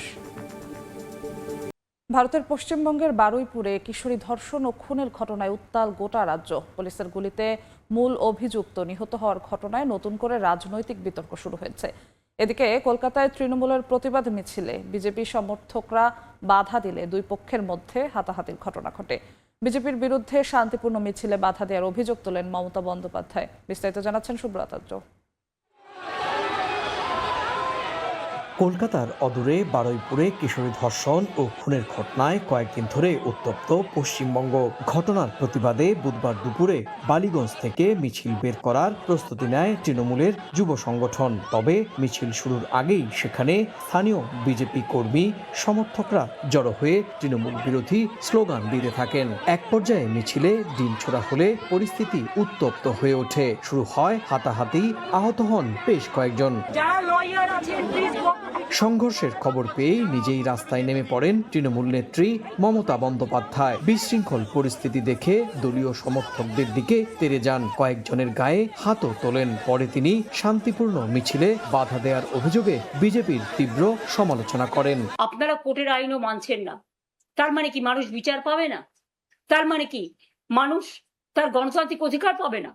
তার মানে কি মানুষ শান্তিতে থাকতে পারবে না? কেন একটা সুস্থ সমাজকে, একটা শান্তিপূর্ণ সমাজকে এভাবে অশান্ত করে তুলেছেন? আর যারা বেঈমান তাদের জন্য অত্যাচার বিজেপি আরো বাড়িয়েছে। 1993 সালের 21শে জুলাইয়ের কথা মনে পড়িয়ে দিল 2026 সালের আজকের দিনটা। সেদিনকে পুলিশ বেসিক্যালি নিজে মারতে নেমেছিল, আর আজকে পুলিশ নিজেরা দাঁড়িয়ে থেকে বিজেপির ক্রিমিনালদের দিয়ে মারটা করালো। এর আগে মঙ্গলবার গভীর রাতে এই মামলার প্রধান অভিযুক্ত প্রভাস মণ্ডল পুলিশের এনকাউন্টারে নিহত হয়। রাতে বারুইপুরের সূর্যপুর এলাকায় প্রভাসকে নিয়ে ঘটনার পুনর্নির্মাণ করতে যায় পুলিশ। এ সময় অভিযুক্ত পুলিশের অস্ত্র ছিনিয়ে নিয়ে গুলি চালালে তারাও পাল্টা গুলি চালায়। এতে ঘটনাস্থলেই প্রভাসের মৃত্যু হয়। আর আমরা দেখতে চাই না, একদম দেখতে চাই না। তোমরা ওখানে নিয়ে ঠেকে নাও, দমে দেবে, কোথায় দেবে, ফেলে দেবে, দিয়ে যাবে। ও যা কর্ম করেছে তাতেই গেছে আমার শান্তি। ও অন্যায় করেছে, ও দোষ করেছে, ও হচ্ছে গুলি খেয়েছে, এটা বলার কিছু নেই। এইভাবে এনকাউন্টার নয়, এটা যোগী রাজ্য নয়, এটা ইউপি নয়, এটা বাংলা। আমরা আইনের শাসন চাই। সে নাকি পুলিশেরই অস্ত্র ছিনিয়ে নিয়ে পালানোর চেষ্টা করছিল এবং পুলিশের দিকে কি গুলি চালিয়েছে বা এরকম কিছু হয়েছে, আমরা এক্স্যাক্ট জানি না, প্রশাসনই বলবে আপনাদেরকে। তো স্বাভাবিকভাবে পুলিশের দিকে গুলি ছুড়লে পরে পুলিশ তো আর তার দিকে জয়নগরের মোয়া ছুড়বে না, পুলিশও গুলিই ছুড়বে। গত শনিবার গভীর রাতে বারুইপুরে পাশবিক নির্যাতনের পর খুন করা হয় ওই কিশোরীকে। সুব্রত আচার্য, সময় সংবাদ, পশ্চিমবঙ্গ, ভারত। কারাগারে বসে আন্তর্জাতিক অপরাধ চক্রের নিয়ন্ত্রণ করেন ভারতের আলোচিত গ্যাংস্টার লরেন্স বিষ্ণোই। সম্প্রতি যুক্তরাষ্ট্র, কানাডা ও ইউরোপে অপারেশন হার্ড বল নামে যৌথ অভিযানে আটক 24 জনের সঙ্গে সংশ্লিষ্টতা মিলেছে বিষ্ণোইয়ের। তার বিরুদ্ধে হত্যা, মাদক চোরাচালানের 30টির বেশি মামলা বিচারাধীন। ভারতের আলোচিত গ্যাংস্টার লরেন্স বিষ্ণোই। 33 বছর বয়সী লরেন্স আছেন পাঞ্জাবের একটি কারাগারে। বলিউড সুপারস্টার সালমান খান হত্যার হুমকি দেওয়ার পর থেকে ভারত জুড়ে আলোচনা সমালোচনায় এই যুবক। 2024 সালে সালমান খান ঘনিষ্ঠ রাজনীতিবিদ বাবা সিদ্দিকিকে খুনের দায়ে স্বীকার করে বিবৃতি দেন লরেন্স। 2023 সালে কানাডার শিখ নেতা হরদীপ সিং নিজ্জার হত্যা ও এর আগে 2022 সালে পাঞ্জাবি গায়ক সিধু মুসেওয়ালা হত্যার অভিযোগ আছে লরেন্স বিষ্ণোইয়ের বিরুদ্ধে। ছাত্র জীবন থেকে গ্যাংস্টার হয়ে ওঠা লরেন্স বিষ্ণোইয়ের জীবন শুধু সিনেমার গল্প নয়, তার চেয়ে অনেক বেশি। শুধু ভারত নয়, যুক্তরাষ্ট্র, কানাডা ও ইউরোপেও রয়েছে লরেন্স বিষ্ণোই গ্যাংয়ের বিশাল নেটওয়ার্ক। এর মধ্যে লরেন্স পেয়ে গেছেন আন্তর্জাতিক গ্যাংস্টারের তকমা। কানাডায় এই গ্যাংয়ের নেতৃত্ব দেন তার ছাত্র জীবনের সহযোগী গোল্ডি ব্রার, আর ইউরোপের নেতৃত্ব রোহিত গোদাবারের হাতে। 2015 সাল থেকে বন্দী থাকলেও লরেন্স কারাগারে বসেই তার আন্তর্জাতিক অপরাধ চক্রের নেতৃত্ব দেন। তার বিরুদ্ধে হত্যা, মাদক চোরাচালানের 30টির বেশি মামলা বিচারাধীন। আলোচিত লরেন্স বিষ্ণোই গ্যাং ও ভারতের বিভিন্ন অপরাধ চক্রের বিরুদ্ধে যুক্তরাষ্ট্র, কানাডা ও ইউরোপের বিভিন্ন দেশে সমন্বিত যৌথ অভিযান আন্তর্জাতিক অঙ্গনে সামনে এনেছে লরেন্স বিষ্ণোই গ্যাংকে। সম্প্রতি অপারেশন হার্ড বল নামে বিশ্বের অন্তত 50টি স্থানে যৌথ অভিযানে আটক করা হয় 24 জনকে, যাদের সঙ্গে সংশ্লিষ্টতা পাওয়া গেছে লরেন্স বিষ্ণোই গ্যাংয়ের। মার্কিন প্রসিকিউটর বিল অ্যাজাইলি বলেন, অভিযুক্তরা সহিংস অপরাধ, মাদক পাচার এবং সশস্ত্র হামলার সঙ্গে জড়িত ছিল। যুক্তরাষ্ট্রের অভিযোগ অনুযায়ী কারাগারে বন্দী থাকলেও লরেন্স বিষ্ণোই এবং তার সহযোগীরা বিদেশে অপরাধমূলক কর্মকাণ্ডের নির্দেশ দিয়ে আসছিলেন। নাদিম মারজান, সময় সংবাদ। বিশ্বকাপের নকআউট পর্বের উত্তেজনা এখন তুঙ্গে। সেরা 16 লড়াই শেষে চূড়ান্ত হয়ে গেছে কোয়ার্টার ফাইনালের লাইন আপ। বাছাই হয়ে গেছে শেষ 8 দল। নির্ধারিত হয়েছে ভেন্যু আর সময়, যেখানে ফ্রান্স, মরক্কো ছাড়া উত্তেজনা ছড়াচ্ছে 2 ইউরোপিয়ান জায়ান্ট স্পেন, বেলজিয়ামের লড়াই। যদিও সবার আগ্রহের কেন্দ্রবিন্দু আর্জেন্টিনা, সুইজারল্যান্ড ম্যাচকে ঘিরেই। আসছে 3 দিনে 4টি হাই ভোল্টেজ লড়াই দেখতে যাচ্ছেন ফুটবল প্রেমীরা। বিশ্বকাপের সেমিফাইনালের টিকিট পেতে কারা এগিয়ে যাবে পরের রাউন্ডে, তারই ফয়সালা হবে এই কোয়ার্টার ফাইনালে। কোয়ার্টার ফাইনালের প্রথম লড়াইয়ে মুখোমুখি হচ্ছে ফ্রান্স, মরক্কো। ম্যাচটি অনুষ্ঠিত হবে ফক্সব্রোর বস্টন স্টেডিয়ামে। বাংলাদেশ সময় 10 জুলাই ভোর 2টায় শুরু হবে এই ম্যাচ। কিলিয়ান এমবাপ্পের ফ্রান্সের বিপক্ষে এবার আফ্রিকার প্রতিনিধি মরক্কো, যারা টানা দ্বিতীয়বার পা রাখলো কোয়ার্টার ফাইনালে। দ্বিতীয় ম্যাচে মুখোমুখি স্পেন এবং বেলজিয়াম। লস অ্যাঞ্জেলেসের ইংলুড স্টেডিয়ামে এই ম্যাচ শুরু হবে বাংলাদেশ সময় 11 জুলাই রাত 1টায়। ক্রিস্টিয়ানো রোনালদোর পর্তুগালকে বিদায় করে আসে স্পেনের সামনে এবার যুক্তরাষ্ট্রকে হারিয়ে আসা বিশ্বকাপের ডার্ক হর্স বেলজিয়াম। তৃতীয় ম্যাচে মুখোমুখি নরওয়ে বনাম ইংল্যান্ড। ব্রাজিলকে চমকে দিয়ে কোয়ার্টারে ওঠা আর্লিং হাল্যান্ডের নরওয়ের প্রতিপক্ষ হ্যারি কেইনের ইংল্যান্ড। ম্যাচটি হবে মায়ামির হার্ড রক স্টেডিয়ামে বাংলাদেশ সময় 12 জুলাই মধ্যরাত 3টায়। আর আসরের শেষ কোয়ার্টারে সবচেয়ে আলোচিত ম্যাচ আর্জেন্টিনার মুখোমুখি সুইজারল্যান্ড। মিশরের বিপক্ষে এক ঝাঁক বিতর্ককে সঙ্গী করে নাটকীয় প্রত্যাবর্তনে কোয়ার্টার ফাইনালে ওঠা লিওনেল মেসির আর্জেন্টিনার প্রতিপক্ষ কলম্বিয়াকে টাইব্রেকারে হারানো সুইজারল্যান্ড। ম্যাচটি হবে কানসাস সিটি স্টেডিয়ামে বাংলাদেশ সময় 12 জুলাই সকাল 7টায়। শীর্ষ 16 লড়াই শেষে গোল্ডেন বুটের লড়াইয়ে এককভাবে এগিয়ে লিওনেল মেসি। তার গোল সংখ্যা 8টি, 7টি করে গোল আছে কিলিয়ান এমবাপে এবং আর্লিং হ্যালান্ডের। তবে গোল কন্ট্রিবিউশনে আবার সমতায় মেসি এমবাপে, দুজনেরই সংখ্যাটা 9। অ্যাসিস্টে এগিয়ে এখনো মাইকেল ওলিসে। নিয়ন মোহাইমেন, সময় সংবাদ।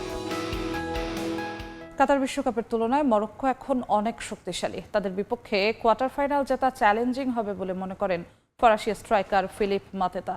বৃহস্পতিবার রাতে বোস্টনে দ্য অ্যাটলাস লায়ন্সের বিপক্ষে নামার আগে সতর্ক ফ্রান্সের ফুটবলাররা। সেমিফাইনালে ওঠার মিশনে কোনো ভুল করতে চায় না ফরাসিরা। এদিকে মরক্কো ম্যাচের আগে একাধিক ফুটবলারের ইনজুরিতে চিন্তায় ফ্রান্স। মাইকেল ওলিসের কার্ড সমস্যার সমাধানে ফিফার কাছে আপিল করেছে দেশটির ফুটবল ফেডারেশন। বিশ্বকাপের কোয়ার্টার ফাইনালে উত্তাপ ছড়াচ্ছে ফ্রান্স মরক্কো ম্যাচ। আল বাইদ স্টেডিয়ামে 2022 সালের কাতার বিশ্বকাপের সেমিফাইনালেও দেখা হয়েছিল দু দলের। সেবার ফরাসিদের কাছে 2-0 গোলে হেরে বিদায় নিয়েছিল দ্য অ্যাটলাস লায়ন্স। তবে এবার আগে ভাগেই দেখা হচ্ছে দু দলের। সময়ের স্রোতে পরিপক্ক আশরাফ হাকিমিদের মরক্কো। বিশ্বকাপের ব্রাজিলের গ্রুপে থেকেও দাপটের সঙ্গে এ পর্যন্ত এসেছে তারা। রাউন্ড অফ 32-তে নেদারল্যান্ডস, শীর্ষ 16তে কানাডার যাত্রা থামানো মরক্কোকে নিয়ে কোয়ার্টার ফাইনালে সতর্ক ফ্রান্স।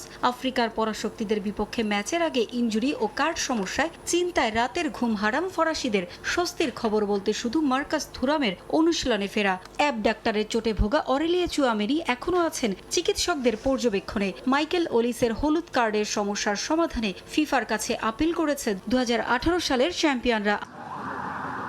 প্রতিবন্ধকতার মাঝেই ম্যাচ জয়ের লক্ষ্য ফ্রান্সের। মরক্কোর ম্যাচগুলো পর্যালোচনা করে ছক কষছেন ফুটবলাররা। বর্তমান মরক্কো দলটাকে আপনার সমীহ না করে উপায় নেই। কাতার বিশ্বকাপের সময় ওরা যেমন ছিল, 4 বছর পর ওরা আরো শক্তিশালী, আরো গোছালো। ফিফা র্যাঙ্কিং এও 6 নম্বরে আছে। আমরা তাদের সমীহ করছি, তবে আমরা ম্যাচটা জিততে চাই, নয়তো আমাদের বিশ্বকাপের যাত্রা থেমে যাবে ওদের কাছে হেরে। কানাডার বিপক্ষে মরক্কোর শুরুটা কিছুটা কঠিন ছিল, কিন্তু তারা সেই প্রতিকূল পরিস্থিতি সামলে নিয়ে কোনো গোল হজম করেনি। নিজেদের আধিপত্যের সময়গুলো কাজে লাগিয়ে পাওয়া সুযোগগুলো গোলে পরিণত করেছে। সুতরাং এই দলটিকে আমাদের সত্যিই গুরুত্বের সঙ্গে নিতে হবে। আমরা জানি এটি খুব কঠিন ম্যাচ হতে চলেছে। আমরা খেলাটি জিতে পরবর্তী রাউন্ডে যাওয়ার জন্য সম্ভাব্য সেরা উপায়ে খেলার চেষ্টা করব। প্যারাগুয়ের বিপক্ষে ম্যাচের পর দেশটির সিনেটরের বর্ণবাদী আচরণের শিকার হয়েছেন কিলিয়ান এমবাপ্পে। এ ঘটনার রেশ সামলে নিয়ে মরক্কো ম্যাচের জন্য ভালোভাবে প্রস্তুতি নিচ্ছেন ফরাসি স্ট্রাইকার। সতীর্থরাও তাকে সব ধরনের সহায়তা দিচ্ছেন বলে জানান রিসার। পারভিন আক্তার, সময় সংবাদ। ফ্রান্স মরক্কো ম্যাচ দিয়ে শুরু হতে যাচ্ছে বিশ্বকাপের কোয়ার্টার ফাইনালের লড়াই। তবে খেলা মাঠে গড়ানোর আগেই আলোচনার কেন্দ্রে এই ম্যাচের রেফারি নিয়োগ। ফ্রান্স ও মরক্কোর ম্যাচে দায়িত্ব পালন করবেন আর্জেন্টিনার 5 জন রেফারি। ফুটবল সমর্থকদের মতে সাম্প্রতিক বিতর্কের পর নিরপেক্ষতা ও ভারসাম্যের বার্তা দিতেই এমন সিদ্ধান্ত নিয়েছে ফিফা। বিশ্বকাপের শুরু থেকে রেফারিং নিয়ে বিতর্কের শেষ নেই। সমর্থকদের অভিযোগ, নির্দিষ্ট কয়েকটি দলকে ম্যাচে বাড়তি সুবিধা দিচ্ছে ফিফা। বর্তমান চ্যাম্পিয়ন আর্জেন্টিনা সহ সেই অভিযোগের তীর গেছে জার্মানি, ফ্রান্স, পর্তুগাল কিংবা আয়োজক যুক্তরাষ্ট্রের বিপক্ষেও। রাউন্ড অফ 16-এর লড়াই শেষে ফ্রান্স মরক্কো ম্যাচ দিয়ে শুরু হতে যাচ্ছে কোয়ার্টার ফাইনাল পর্ব, যেখানে শুধু খেলোয়াড় নয়, নজর থাকবে ম্যাচের অফিসিয়ালদের উপর। মরক্কো ও ফ্রান্সের ম্যাচের রেফারি প্যানেলের নাম ঘোষণার পর আবারও শুরু হয়েছে নতুন আলোচনা। ম্যাচে প্রধান রেফারি হিসেবে দায়িত্ব পালন করবেন আর্জেন্টিনার অভিজ্ঞ রেফারি ফাকুন্দো তেলো। তার সঙ্গে সহকারী হিসেবে থাকছেন হুয়ান পাবেলো, বেলাত্তি ও গ্যাব্রিয়াল চাদে। চতুর্থ কর্মকর্তা দারিও হেরেরা ও রিজার্ভ সহকারী রেফারি ক্রিস্টিয়ান নাভারো। অর্থাৎ ম্যাচের 5 জন অনফিল্ড অফিসিয়ালি আর্জেন্টিনার। এবারের বিশ্বকাপে এই প্রথম কোনো ম্যাচে একই দেশের 5 জন কর্মকর্তা একসঙ্গে দায়িত্ব পালন করতে যাচ্ছেন। আর্জেন্টিনা ও মিশরের শেষ 16 ম্যাচ পরিচালনা করেছিলেন ফরাসি রেফারি ফ্রাঁসোয়া লেতেক্সিয়ে। সেই ম্যাচের কয়েকটি সিদ্ধান্ত নিয়ে আপত্তি জানিয়ে ইতিমধ্যেই ফিফার কাছে অভিযোগ করেছে মিশর। অন্যদিকে ম্যাচের আগে ফরাসি রেফারি নিয়োগ নিয়েও প্রশ্ন তুলেছিল আর্জেন্টিনার কয়েকটি সংবাদ মাধ্যম। ফুটবল সমর্থকদের মতে সাম্প্রতিক বিতর্কের পর ফিফার নিরপেক্ষতা ও ভারসাম্য বার্তা দিতেই এমন সিদ্ধান্ত নিয়েছে। তবে এই বিষয়ে ফুটবলের নিয়ন্ত্রক সংস্থা দেয়নি কোনো আনুষ্ঠানিক ব্যাখ্যা। অবশ্য অভিজ্ঞতার বিচারে ফাকুন্দো তেলো নিঃসন্দেহে অন্যতম নির্ভরযোগ্য রেফারি। কোপা লিবার্তাদোরেসের ফাইনাল সহ অসংখ্য আন্তর্জাতিক ম্যাচ পরিচালনার অভিজ্ঞতা আছে তার। টানা দ্বিতীয় বিশ্বকাপের দায়িত্ব পালন করা এই রেফারি এবারের আসরেও দক্ষিণ আফ্রিকা ও দক্ষিণ কোরিয়া এবং কানাডা, বসনিয়া হার্জেগোভিনা ম্যাচে সফলভাবে পরিচালনা করেছেন। ফাহিম ইসলাম, সময় সংবাদ। বিশ্বকাপে অন্তত কোয়ার্টার ফাইনাল খেলা দলগুলোর মধ্যে সবচেয়ে বেশি ফাউল করেও কম কার্ড দেখেছে আর্জেন্টিনা। এক্ষেত্রে রেফারি অনেকটা কঠিন আচরণ করেছে ব্রাজিল, ফ্রান্স, মরক্কোর প্রতি। এদিকে বিশ্বকাপে ব্রাজিল সর্বোচ্চ সংখ্যক লাল কার্ড দেখলেও ইতিহাস বলে হলুদ কার্ডের শীর্ষে আছে আরেক লাতিন পরাশক্তি Argentina. The FIFA fair play wanted Messi to continue the World Cup. It's a shame. It's bullshit. I think it's very bad for football. That was super unfair. Why? FIFA! Just for Messi. Take it. That's a rubber game. AJ, you're supposed to be win the game, man. কোনো দলের প্রতি বিশেষ সুবিধা, আবার কিছু দলকে কোণঠাসা করা, রেফারির পক্ষপাতিত্ব নিয়ে এমন বহু অভিযোগ বিতর্কে জর্জরিত এবারের বিশ্বকাপ। মার্কেটিংয়ের জন্য মেসিকে টুর্নামেন্টে টিকিয়ে রাখছে ফিফা।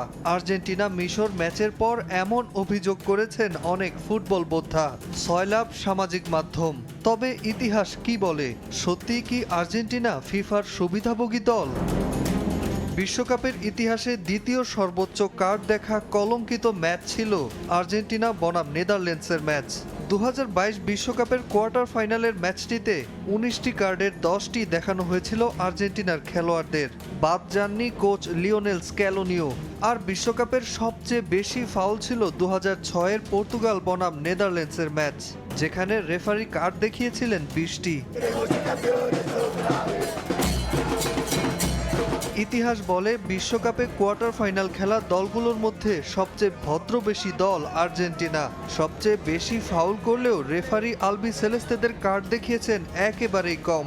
গড়ে 22টা ফাউল করার পর একটি কার্ড পায় আর্জেন্টিনা। স্পেন আছে তালিকার 2 নম্বরে। গড়ে 17টার মতো বেশি ফাউল করলে রেফারি তাদের কার্ড দেখায়।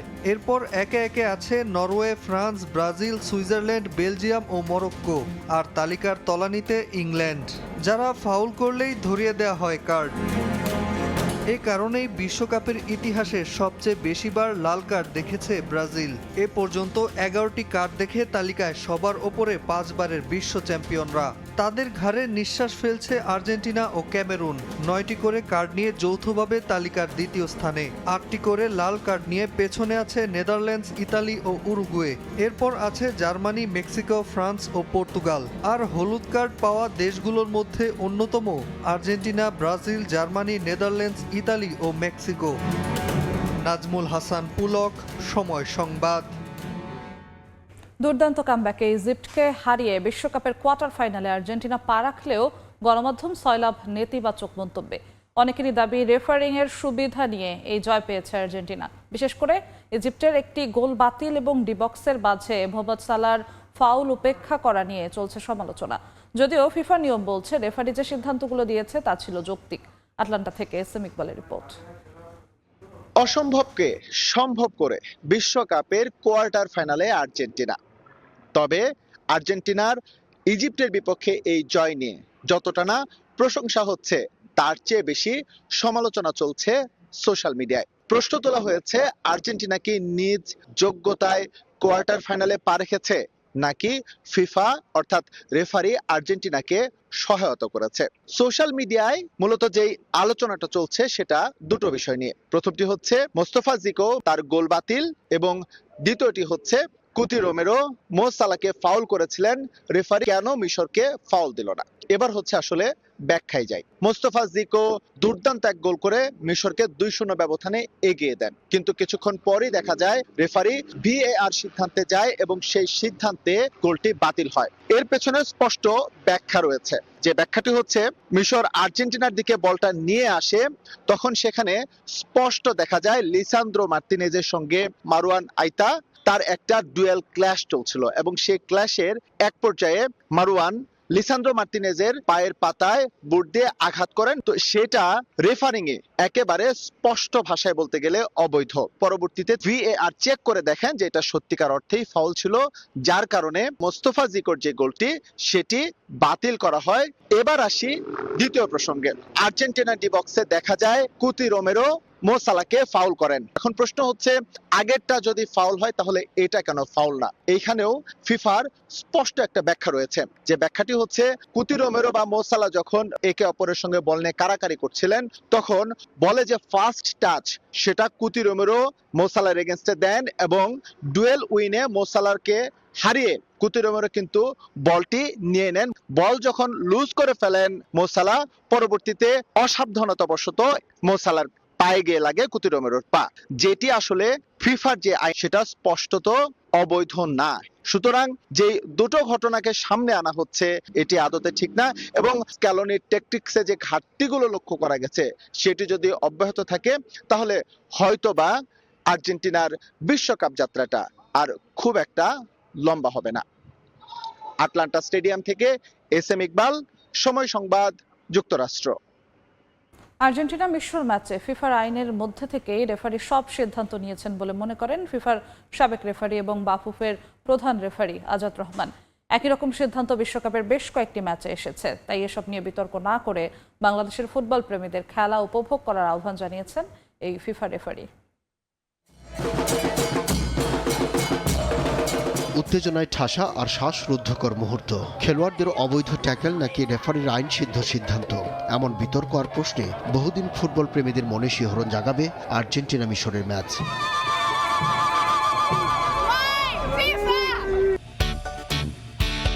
নামকরা ফুটবলার, ভাষ্যকার থেকে শুরু করে সাধারণ মানুষের সমালোচনার কেন্দ্রে রেফারির দুই সিদ্ধান্ত। এমনকি মিশরও তদন্তের দাবি জানিয়েছে। আর্জেন্টিনা বলেই কি মিশরের তৃতীয় গোল বাতিল করা হলো? ডিবক্সের মধ্যে মোহাম্মদ সালাহকে ফাউল, এরপরও কেন আসেনি পেনাল্টির সিদ্ধান্ত? এমন প্রশ্নে ফিফার সাবেক এবং বাফুফের বর্তমান প্রধান রেফারি আজাদ রহমান মনে করেন রেফারি সঠিক সিদ্ধান্ত নিয়েছেন। আমরা ফুটে যদি দেখি, ফুট টু ফুট চ্যালেঞ্জে সেখানে নো কন্ট্যাক্ট, স্লাইডলি টাচ, মানে এরকম হয়েছে মনে হচ্ছে ভিডিওতে। একমাত্র রেফারি ওইটা রেফারিজ ভিউ থেকে দেখেছেন, দ্যাট ওয়াজ নট ফাউল। তার মতে অস্ট্রেলিয়ার বিপক্ষে আর্জেন্টিনা যেমন অ্যাডভান্টেজ পেয়েছিল, ঠিক তেমনি মিশরের 3 নম্বর গোলটি হয়তো মানবিক দৃষ্টিকোণ থেকে ছাড় দেওয়া যেত, তবে আইনের বাইরে কিছুই করেননি রেফারি। কর্নার ফ্ল্যাগের কাছাকাছি ওইখানে দেয়ার ওয়াজ এ ফাউল, এবং ওই ফাউলটা ছিল holding plus stepping on foots. According to law it was foul, কিন্তু রেফারি তখন কিন্তু ওইটা ব্লক করেননি। রেফারি তার ডিসিশনটা রিভিউ করেছে এবং he has taken the correct decision. এই ফুটবল বিশ্লেষক মনে করেন চলতি বিশ্বকাপে DR কঙ্গো ও ইংল্যান্ডের মধ্যকার ম্যাচে ডিবক্সের মধ্যে কেইনের ফাউলও একই আইনে আমলে নেওয়া হয়নি। UEFA চ্যাম্পিয়ন্স লিগেও VAR এর এমন লফুল সিদ্ধান্তের নজির রয়েছে। ডিসিশন তো একটু এদিক সেদিক হবেই, তবে রেফারি ওয়াজ ভেরি কারেক্ট। আমরা শুধু খেলাটাকে উপভোগ করি। আব্দুল্লাহ শাফি, সময় সংবাদ, ঢাকা। বিশ্বকাপের উত্তাপ মাঠ থেকে ছড়িয়ে পড়েছে কূটনীতির অঙ্গনেও। ন্যাটো সম্মেলনে নিজ দলের জার্সি গায়ে শুভেচ্ছা বার্তা বিনিময় করেন ব্রিটিশ প্রধানমন্ত্রী কিয়ার স্টারমার ও নরওয়ে প্রধানমন্ত্রী জোনাস গার স্টোরে। এই সময় ফুটবল নিয়ে হাস্যরসে মেতে ওঠেন দুই প্রধানমন্ত্রী। তুরস্কের রাজধানীর আঙ্কারায় ন্যাটোর সম্মেলনে অংশ নিয়েছেন সংস্থাটির সদস্য রাষ্ট্রের নেতারা। যেখানে বিশ্ব রাজনীতি নিয়ে হয় গুরুত্বপূর্ণ সব আলোচনা, সেখানে এবার দেখা গেল ফুটবল বিশ্বকাপের উন্মাদনা। কোয়ার্টার ফাইনালে মুখোমুখি হবে দুই ইউরোপিয়ান দেশ ইংল্যান্ড ও নরওয়ে। সেই ম্যাচের আগেই সৌহার্দ্যের বার্তা দিলেন দেশ দুটির প্রধানমন্ত্রী। ন্যাটোর সম্মেলন চলাকালীন সময়ে এক ফাঁকে নিজ দেশের জার্সি গায়ে হাজির হন ব্রিটিশ প্রধানমন্ত্রী কিয়ার স্টারমার ও নরওয়ে প্রধানমন্ত্রী জোনাস গার স্টোরে। শুভেচ্ছা বিনিময়ের পাশাপাশি ফুটবল নিয়ে রসিকতায় মেতে ওঠেন দুজনই। এ সময় মজার ছলে নরওয়ে প্রধানমন্ত্রী জোনাস গার ব্রিটিশ প্রধানমন্ত্রীকে ৪৫ বছর আগে নরওয়ের কাছে ইংল্যান্ডের হারের স্মৃতি মনে করিয়ে দেন। তবে স্টারমার জানান এবারের বিশ্বকাপটা শুধু থ্রি লায়নদের জন্য। 45 years ago, Prime Minister, Norway played England in the qualification and we won. And the radio commentator said, Maggie Thatcher, can you hear me? Your boys took a hell of a beating. Yeah, but what you're leaving out of account is that England only won the World Cup under Labour governments in 1966. So the time is ours. Wait and see. It will be a great match. Nice to see you. 90 মিনিটের খেলা ছাপিয়ে football যে কখনো কখনো হয়ে ওঠে কূটনৈতিক সৌহার্দ্যের ভাষা, ন্যাটো সম্মেলনে দুই প্রধানমন্ত্রীর হাস্যোজ্জ্বল মুহূর্ত তা আরও একবার মনে করিয়ে দিয়েছে পুরো বিশ্বকে। প্রতীকী এই আয়োজনে ফুটে উঠেছে নরওয়ে ও ইংল্যান্ডের বন্ধুত্বপূর্ণ সম্পর্ক। আগামী রোববার সেমিফাইনালে যাওয়ার লড়াইয়ে মায়ামির গার্ডেন স্টেডিয়ামে মুখোমুখি হবে নরওয়ে ও ইংল্যান্ড। ফাহিম ইসলাম, সময় সংবাদ। চারপাশে শুধুই ধ্বংসস্তূপ, মাথার উপর নেই ছাদ, যাপনের পরতে পরতে কেবলই বেঁচে থাকার অনিশ্চয়তা। কিন্তু সব হারিয়েও যে মানুষ স্বপ্ন দেখতে ভোলে না, তারই এক জীবন্ত দলিল হয়ে রইল সেন্ট্রাল গাজার নুসেইরাত। 1000 দিনেরও বেশি সময় ধরে চলা নির্মম যুদ্ধ আর ধ্বংসযজ্ঞের মাঝেও সেখানে থমকে যায়নি জীবনের স্পন্দন। শত যন্ত্রণার মাঝেও ফুটবল বিশ্বকাপের উন্মাদনায় মেতে উঠেছে যুদ্ধ বিধ্বস্ত ফিলিস্তিনের মানুষ। চারদিকের ক্ষতবিক্ষত দালান কোঠা আর ইটের স্তূপই যেন এখন তাদের চেনা পৃথিবী। কিন্তু এই ধ্বংসাবশেষের মাঝেই ফুটবল তাদের এনে দিয়েছে নতুন এক প্রাণের স্পন্দন। কাতার, রাশিয়া কিংবা আমেরিকার বিলাসবহুল গ্যালারি নয়, খোলা আকাশের নিচে যুদ্ধবিধ্বস্ত গাজার ধুলোবালি মাখা প্রান্তরই এখন তাদের ফুটবল স্টেডিয়াম। বিশ্বকাপের ম্যাচ দেখতে সেন্ট্রাল গাজার নুসেইরাতে জড়ো হন শত শত ফিলিস্তিনি। সব হারিয়েছেন, কিন্তু ফুটবল নিয়ে উন্মাদনা আর বেঁচে থাকার তীব্র আকাঙ্ক্ষাটুকু হারাতে দেয়নি গাজাবাসী। ম্যাচের প্রতিটি আক্রমণের সঙ্গে সঙ্গে ফেটে পড়ছিল গাজার আকাশ বাতাস। বিদ্যুতের খুঁটিতে চড়ে কিংবা ভাঙা ছাদের কার্নিশে বসেও চোখের পলক ফেলছেন না কেউ, কারণ এই ফুটবলই যে তাদের একটুখানি হাসার, একটুখানি স্বাভাবিক নিঃশ্বাস নেয়ার সুযোগ করে দিয়েছে। আমাদেরও তো বেঁচে থাকার অধিকার আছে। পৃথিবীর বাকি 5টা দেশের মানুষের মতো আমাদেরও ফুটবল, শিল্প, সংস্কৃতি আর ধর্মের সাথে স্বাভাবিকভাবে বাঁচার অধিকার আছে। গাজায় আমরা দিনের পর দিন সীমাহীন অন্যায় আর কষ্টের মধ্য দিয়ে যাচ্ছি। আমরা একটুখানি আনন্দের জন্য বড্ড তৃষ্ণার্ত। আমরা আশা করি আরব বিশ্ব আমাদের পাশে দাঁড়াবে, আমাদের একটু সুখ এনে দেবে, কারণ এই আনন্দটুকু আমাদের প্রাপ্য। ফিলিস্তিনিদের এই ফুটবল প্রেম কেবল একতরফা নয়। মাত্র কদিন আগেই অস্ট্রেলিয়ার বিপক্ষে জয়ের পর মিশরের কোচ হোসাম হাসান সেই জয় উৎসর্গ করেছিলেন এই অবরুদ্ধ গাজার ভাই বোনদের উদ্দেশ্যে। মাঠে উড়িয়েছিলেন ফিলিস্তিনের পতাকা। আর তাই তো প্রতিবেশী মিশরের জন্য গাজাবাসীর আকুলতা ছিল বাঁধ ভাঙা। তবে মাঠের লড়াইয়ে শেষ পর্যন্ত ভাগ্য সহায় হয়নি মিশরের। আর্জেন্টিনার কাছে 3-2 ব্যবধানের হারে ভেঙে যায় ফিলিস্তিনিদের স্বপ্ন। আলবেসিলেস্তেদের জয়ধ্বনি যখন দূরের আকাশে, তখন গাজার বাতাসে মিশে যায় একরাশ নীরবতা। মিশরের বিদায়ে যেন থমকে যায় এই যুদ্ধক্ষেত্রের এক চিলতে উৎসবের আলো। সত্যি বলতে আমরা খুব আশা করেছিলাম মিশর কোয়ালিফাই করবে, কিন্তু শেষ পর্যন্ত হতাশ হতে হলো। প্রথমার্ধে ওরা দুর্দান্ত খেলেছিল, কিন্তু দ্বিতীয়ার্ধে ভাগ্য সহায় হয়নি। আপনারা দেখতেই পাচ্ছেন আমরা খুবই মন খারাপ করে বাড়ি ফিরে যাচ্ছি। ম্যাচ শেষ, গ্যালারি রূপী ধ্বংসস্তূপ খালি করে মানুষগুলো আবারও ফিরে যাচ্ছেন তাদের চেনা বাস্তবতায়, যেখানে প্রতিটি মুহূর্ত কাটবে মৃত্যুর ভয়ে। তবুও ফুটবল মাঠের এই 90 মিনিট প্রমাণ করে গেল, বোমা আর বারুদের ধোঁয়া যতই ভারী হোক, ফিলিস্তিনিদের বুক চিরে বের হওয়া বাঁচার আকুতি আর ফুটবলের এই নিখাদ আনন্দকে স্তব্ধ করার শক্তি নেই কারো। নিয়ন মুহাইমিন, সময় সংবাদ। বিশ্বকাপে মিশর ম্যাচ জিতলেও একের পর এক সমালোচনায় বিদ্ধ হচ্ছেন লিওনেল মেসি ও তার দল আর্জেন্টিনা। তবে শত সমালোচনার ভিড়েও সাবেকদের প্রশংসায় ভাসছেন আর্জেন্টাইন অধিনায়ক। মেসি ও আর্জেন্টিনার লড়াকু মনোভাব দেখে মুগ্ধ ব্রাজিলিয়ান কিংবদন্তি রিভালদো।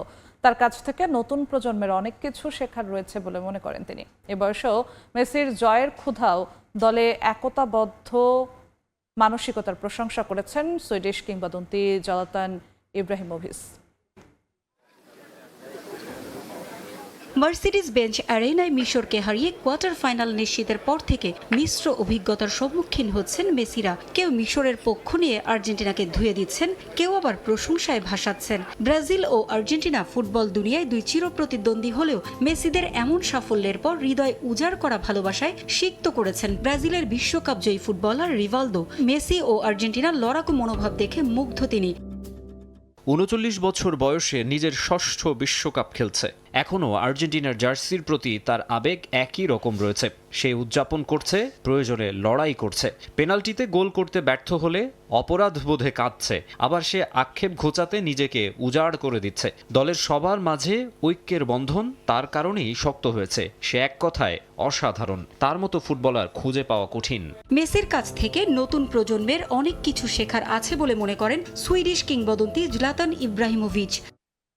সে আগেই বিশ্বকাপ জিতেছে, বেশ কয়েকবার কোপা আমেরিকা জিতেছে। ক্লাব ফুটবলে তার রেকর্ড ও সাফল্যের ছড়াছড়ি। ব্যালন ডিওর জিতেছে অসংখ্যবার। চাইলেই তার অর্জনের তালিকার কথা বলে সময় পার করে দেয়া যায়, কিন্তু এ বয়সেও সে থামতে চায় না। তার জয়ের ক্ষুধা শেষ হয় না, এটা সত্যিই বিস্ময়ের। তার কাছ থেকে নতুন প্রজন্মের শেখার আছে অনেক কিছু। মেসির মতো ফুটবলার আবার কবে পৃথিবীতে জন্মাবে তা জানা নেই ফ্রান্সের সাবেক তারকা ফুটবলার থিয়েরি অরির। কোয়ার্টার ফাইনালেও মেসি এমন চমক উপহার দেবে বলে আশা তার। পারভিন আক্তার, সময় সংবাদ। বিশ্বকাপের মাঠে শুধু ফুটবল নয়, এবার আলোচনায় বর্ণবাদও। জনপ্রিয় ইউটিউবার আইশো স্পিডকে উদ্দেশ্য করে এক দর্শকের বর্ণবাদী মন্তব্যের ঘটনায় তদন্ত শুরু করেছে ফিফা। একই সঙ্গে জানিয়েছে বিশ্বকাপে ঘৃণা ও বৈষম্যের কোনো জায়গা নেই। আর্জেন্টিনার বিপক্ষে ম্যাচের এক পর্যায়ে মিশরীয় কোচ হোসাম হাসান রেফারির সামনে 2 হাত কবজির কাছে ক্রস করে এক্স চিহ্ন নিয়েও চলছে নানা আলোচনা। তবে ফরাসি রেফারি সেই সংকেত আমলে না নিয়ে উল্টো হাসানকেই হলুদ কার্ড দেখান।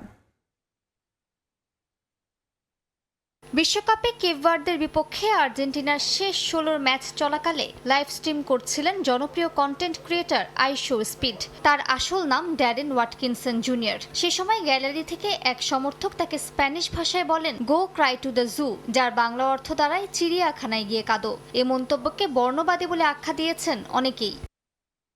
ঘটনার পরপরই তদন্ত শুরু করেছে ফুটবল নিয়ন্ত্রক সংস্থা ফিফা। সংস্থাটি এক বিবৃতিতে জানায়, বর্ণবাদ, ঘৃণা ও সব ধরনের বৈষম্যের বিরুদ্ধে তাদের জিরো টলারেন্স নীতি রয়েছে। বিশ্বকাপ ঐক্য, বৈচিত্র্য ও পারস্পরিক শ্রদ্ধার উৎসব। তাই এই মূল্যবোধের বিরুদ্ধে যে কোনো আচরণের বিরুদ্ধে কঠোর ব্যবস্থা নেওয়া হবে বলেও জানায় ফিফা। আর্জেন্টিনার বিপক্ষে ম্যাচের এক পর্যায়ে হোসাম হাসান রেফারির সামনে 2 হাত কবজির কাছে ক্রস করে এক্স চিহ্ন তৈরি করেন। ফিফার নিয়ম অনুযায়ী খেলোয়াড় বা কর্মকর্তারা মাঠে বর্ণবাদী আচরণের অভিযোগ জানাতে এই সংকেত ব্যবহার করতে পারেন। তবে ফরাসি রেফারি ফ্রাসোয়া লেতিয়েক্সিয়ের সেই সংকেত আমলে না নিয়ে উল্টো হাসানকে হলুদ কার্ড দেখান। ফিফার 3 ধাপের প্রোটোকল অনুযায়ী এমন অভিযোগ পেলে প্রথমে ম্যাচ সাময়িক বন্ধ করা, পরে প্রয়োজন হলে স্থগিত করা এবং পরিস্থিতি নিয়ন্ত্রণে না এলে ম্যাচ পরিত্যক্ত করার ক্ষমতা রয়েছে রেফারির। তাই হাসানের এক্স ইঙ্গিত বা স্পিডের সঙ্গে দর্শকদের আচরণ নতুন করে প্রশ্ন তুলেছে, মাঠে বর্ণবাদ বিরোধী প্রোটোকল বাস্তবে কতটা কার্যকরভাবে প্রয়োগ হচ্ছে। মালিহা সুহরওয়ার্দী, সময় সংবাদ। সিরিজ রক্ষার মিশনে জিম্বাবুয়ের মুখোমুখি হবে বাংলাদেশ। 3 ম্যাচ সিরিজের প্রথমটিতে নাহিদ রানার রেকর্ড গড়া বোলিংয়ের পরও ব্যাটিং ব্যর্থতায় হারে টাইগাররা। সেই ম্যাচের ভুল শুধরে ঘুরে দাঁড়াতে মরিয়া মেহেদী হাসান মিরাজের দল। ইনজুরির কারণে ওডিআই সিরিজ থেকে ছিটকে গেছেন লিটন দাস। হারারে স্পোর্টস ক্লাবে ম্যাচটি শুরু হবে বাংলাদেশ সময় দুপুর 1টায়। বিশ্বকাপের উন্মাদনার মাঝেই হতাশার জিম্বাবুয়ে সফর কাটছে বাংলাদেশের। একমাত্র টেস্ট 2.5 দিনে হারের পর ওয়ানডে সিরিজের শুরু ব্যর্থতা দিয়ে। অথচ আগের 4 সিরিজে ঘরের মাঠে টাইগারদের শিকারের তালিকায় ছিল অস্ট্রেলিয়া, নিউজিল্যান্ড, পাকিস্তান ও ওয়েস্ট ইন্ডিজের মতো নাম। চিত্রটা বদলে গেল দেশের বাইরে খেলতে নেমেই। আসন্ন বিশ্বকাপের যৌথ আয়োজক জিম্বাবুয়ে, নামিবিয়া ও দক্ষিণ আফ্রিকা। এই কন্ডিশনে নিজেদের পরখ করে নেওয়ার দারুণ সুযোগ এটা, যেখানে বলাররা ধারাবাহিকতা বজায় রাখলেও ব্যাটাররা করেছেন হতাশ। নাহিদ তাসকিনদের কল্যাণে 142 রানের লক্ষ্য পেয়েও শান্ত মুসাদ্দেকরা প্রথম ম্যাচে গুটিয়ে যায় মাত্র 116 রানে। তাতে জিম্বাবুয়ের বিপক্ষে টানা দ্বিতীয় ওয়ানডে সিরিজ হারের শঙ্কাও উকিয়ে দিচ্ছে টাইগারদের। এর আগে 2022 সালেও ব্যাট হাতে ব্যর্থ ছিল টাইগাররা। মূলত দেশটির চ্যালেঞ্জিং কন্ডিশন ও উইকেটের বাড়তি বাউন্সের কারণেই হতাশাজনক পারফর্ম করছেন ব্যাটাররা, এমনটাই মনে করেন দলের ব্যাটিং কোচ মোহাম্মদ আশরাফুল। এই জায়গার কন্ডিশনটা টোটালি ডিফারেন্ট। আমাদের দেশে এখন প্রচুর গরম, এখানে কিন্তু ঠান্ডা একটা ওয়েদার, এবং উইকেটটাও যদি দেখেন যে এক্সট্রা একটা বাউন্স, পেস সব কিছুই আছে। অ্যাডজাস্ট করছে, ট্রেনিং ভালো হচ্ছে, হয়তো ম্যাচে এক্সিকিউশনটা ভালো হয়নি। ফার্স্ট ম্যাচটা ভালো শুরু হয়নি, সেকেন্ড ম্যাচ আজকে আমরা টিম হিসাবে প্র্যাকটিস করেছি, তো আশা করবো আমরা ব্যাটসম্যানরা সবাই ঘুরে দাঁড়াবো, চাইবো সবাই বেস্টটা দিয়ে ম্যাচটা উইন করতে। পাশাপাশি বাংলাদেশের তুলনায় হারারের বাউন্ডারির দৈর্ঘ্য প্রায় 10 থেকে 12 মিটার বড়। কোচ আশরাফুলের মতে সেখানকার উইকেটের সঙ্গে নিজেদের মানিয়ে নিতে পারেনি টাইগাররা, তবে নিজ দল নিয়ে পূর্ণ আস্থা তার। বিশ্বাস পরের 2 ম্যাচেই ঘুরে দাঁড়াবেন ব্যাটাররা। জিম্বাবুয়ের এখন যে পেস বোলিং ইউনিটটা আছে খুবই চমৎকার পেস বোলিং ইউনিট। তারা হাইট যেমন এবং তাদের উইকেট থেকে এক্সট্রা একটা বাউন্স তারা পাচ্ছে। আমাদের ব্যাটসম্যানরা হয়তোবা ওই জায়গাটা মিসিং, আমরা ওইটা নিয়ে কাজ করছি। আমি শিওর যে নেক্সট 2টা ম্যাচে আমাদের ব্যাটসম্যানরা তাদের রিদমে চলে আসবে ইনশাল্লাহ। সিরিজ সমতায় আনার ম্যাচে একাদশেও আসতে পারে পরিবর্তন। রিশাদের পরিবর্তে দেখা যেতে পারে তানভীরকে। রাফি আমিন, সময় সংবাদ। এ পর্যায়ে শীর্ষ সংবাদগুলো জানিয়ে দিচ্ছি আরও একবার। পাহাড় ধসে একের পর এক প্রাণহানি। কক্সবাজারে মাদ্রাসা শিক্ষার্থী সহ 8 ও চট্টগ্রামে 2 জনের মৃত্যু। বৃষ্টি আর ঢলে বিপর্যস্ত পার্বত্য 3 জেলা। সাজেকে আটকা কয়েকশো পর্যটক। শেয়ারবাজার কেলেঙ্কারিতে জড়িতদের বিচার করা হবে, সংসদে প্রধানমন্ত্রী। বিনিয়োগকারীদের আস্থা ফেরাতে বদ্ধপরিকর সরকার, সুশাসন নিশ্চিতের অঙ্গীকার। ব্যক্তিগত গাড়ির চাপ নিয়ন্ত্রণে চালু হচ্ছে যানজট শুল্ক, ধার্য হবে করিডোর ভিত্তিক। বিকল্প শক্তিশালী গণপরিবহন ব্যবস্থা চালু না হলে মিলবে না সুফল, বলছেন বিশেষজ্ঞ। টানা দ্বিতীয় দিনের মতো ইরানে মার্কিন হামলা, বন্দর আব্বাস, চাবাহার সহ বিভিন্ন শহরে শক্তিশালী বিস্ফোরণ। আজ মাশহাদে দাফন করা হবে আয়াতুল্লাহ আলী খামেনিকে। এবং আর্জেন্টিনা মিশর ম্যাচ ঘিরে আলোচনা, ফিফার বিরুদ্ধে পক্ষপাতের অভিযোগ। আইন মেনে এই সিদ্ধান্ত নিয়েছেন রেফারি, দাবি সংশ্লিষ্টদের। কাল শুরু কোয়ার্টারের লড়াই।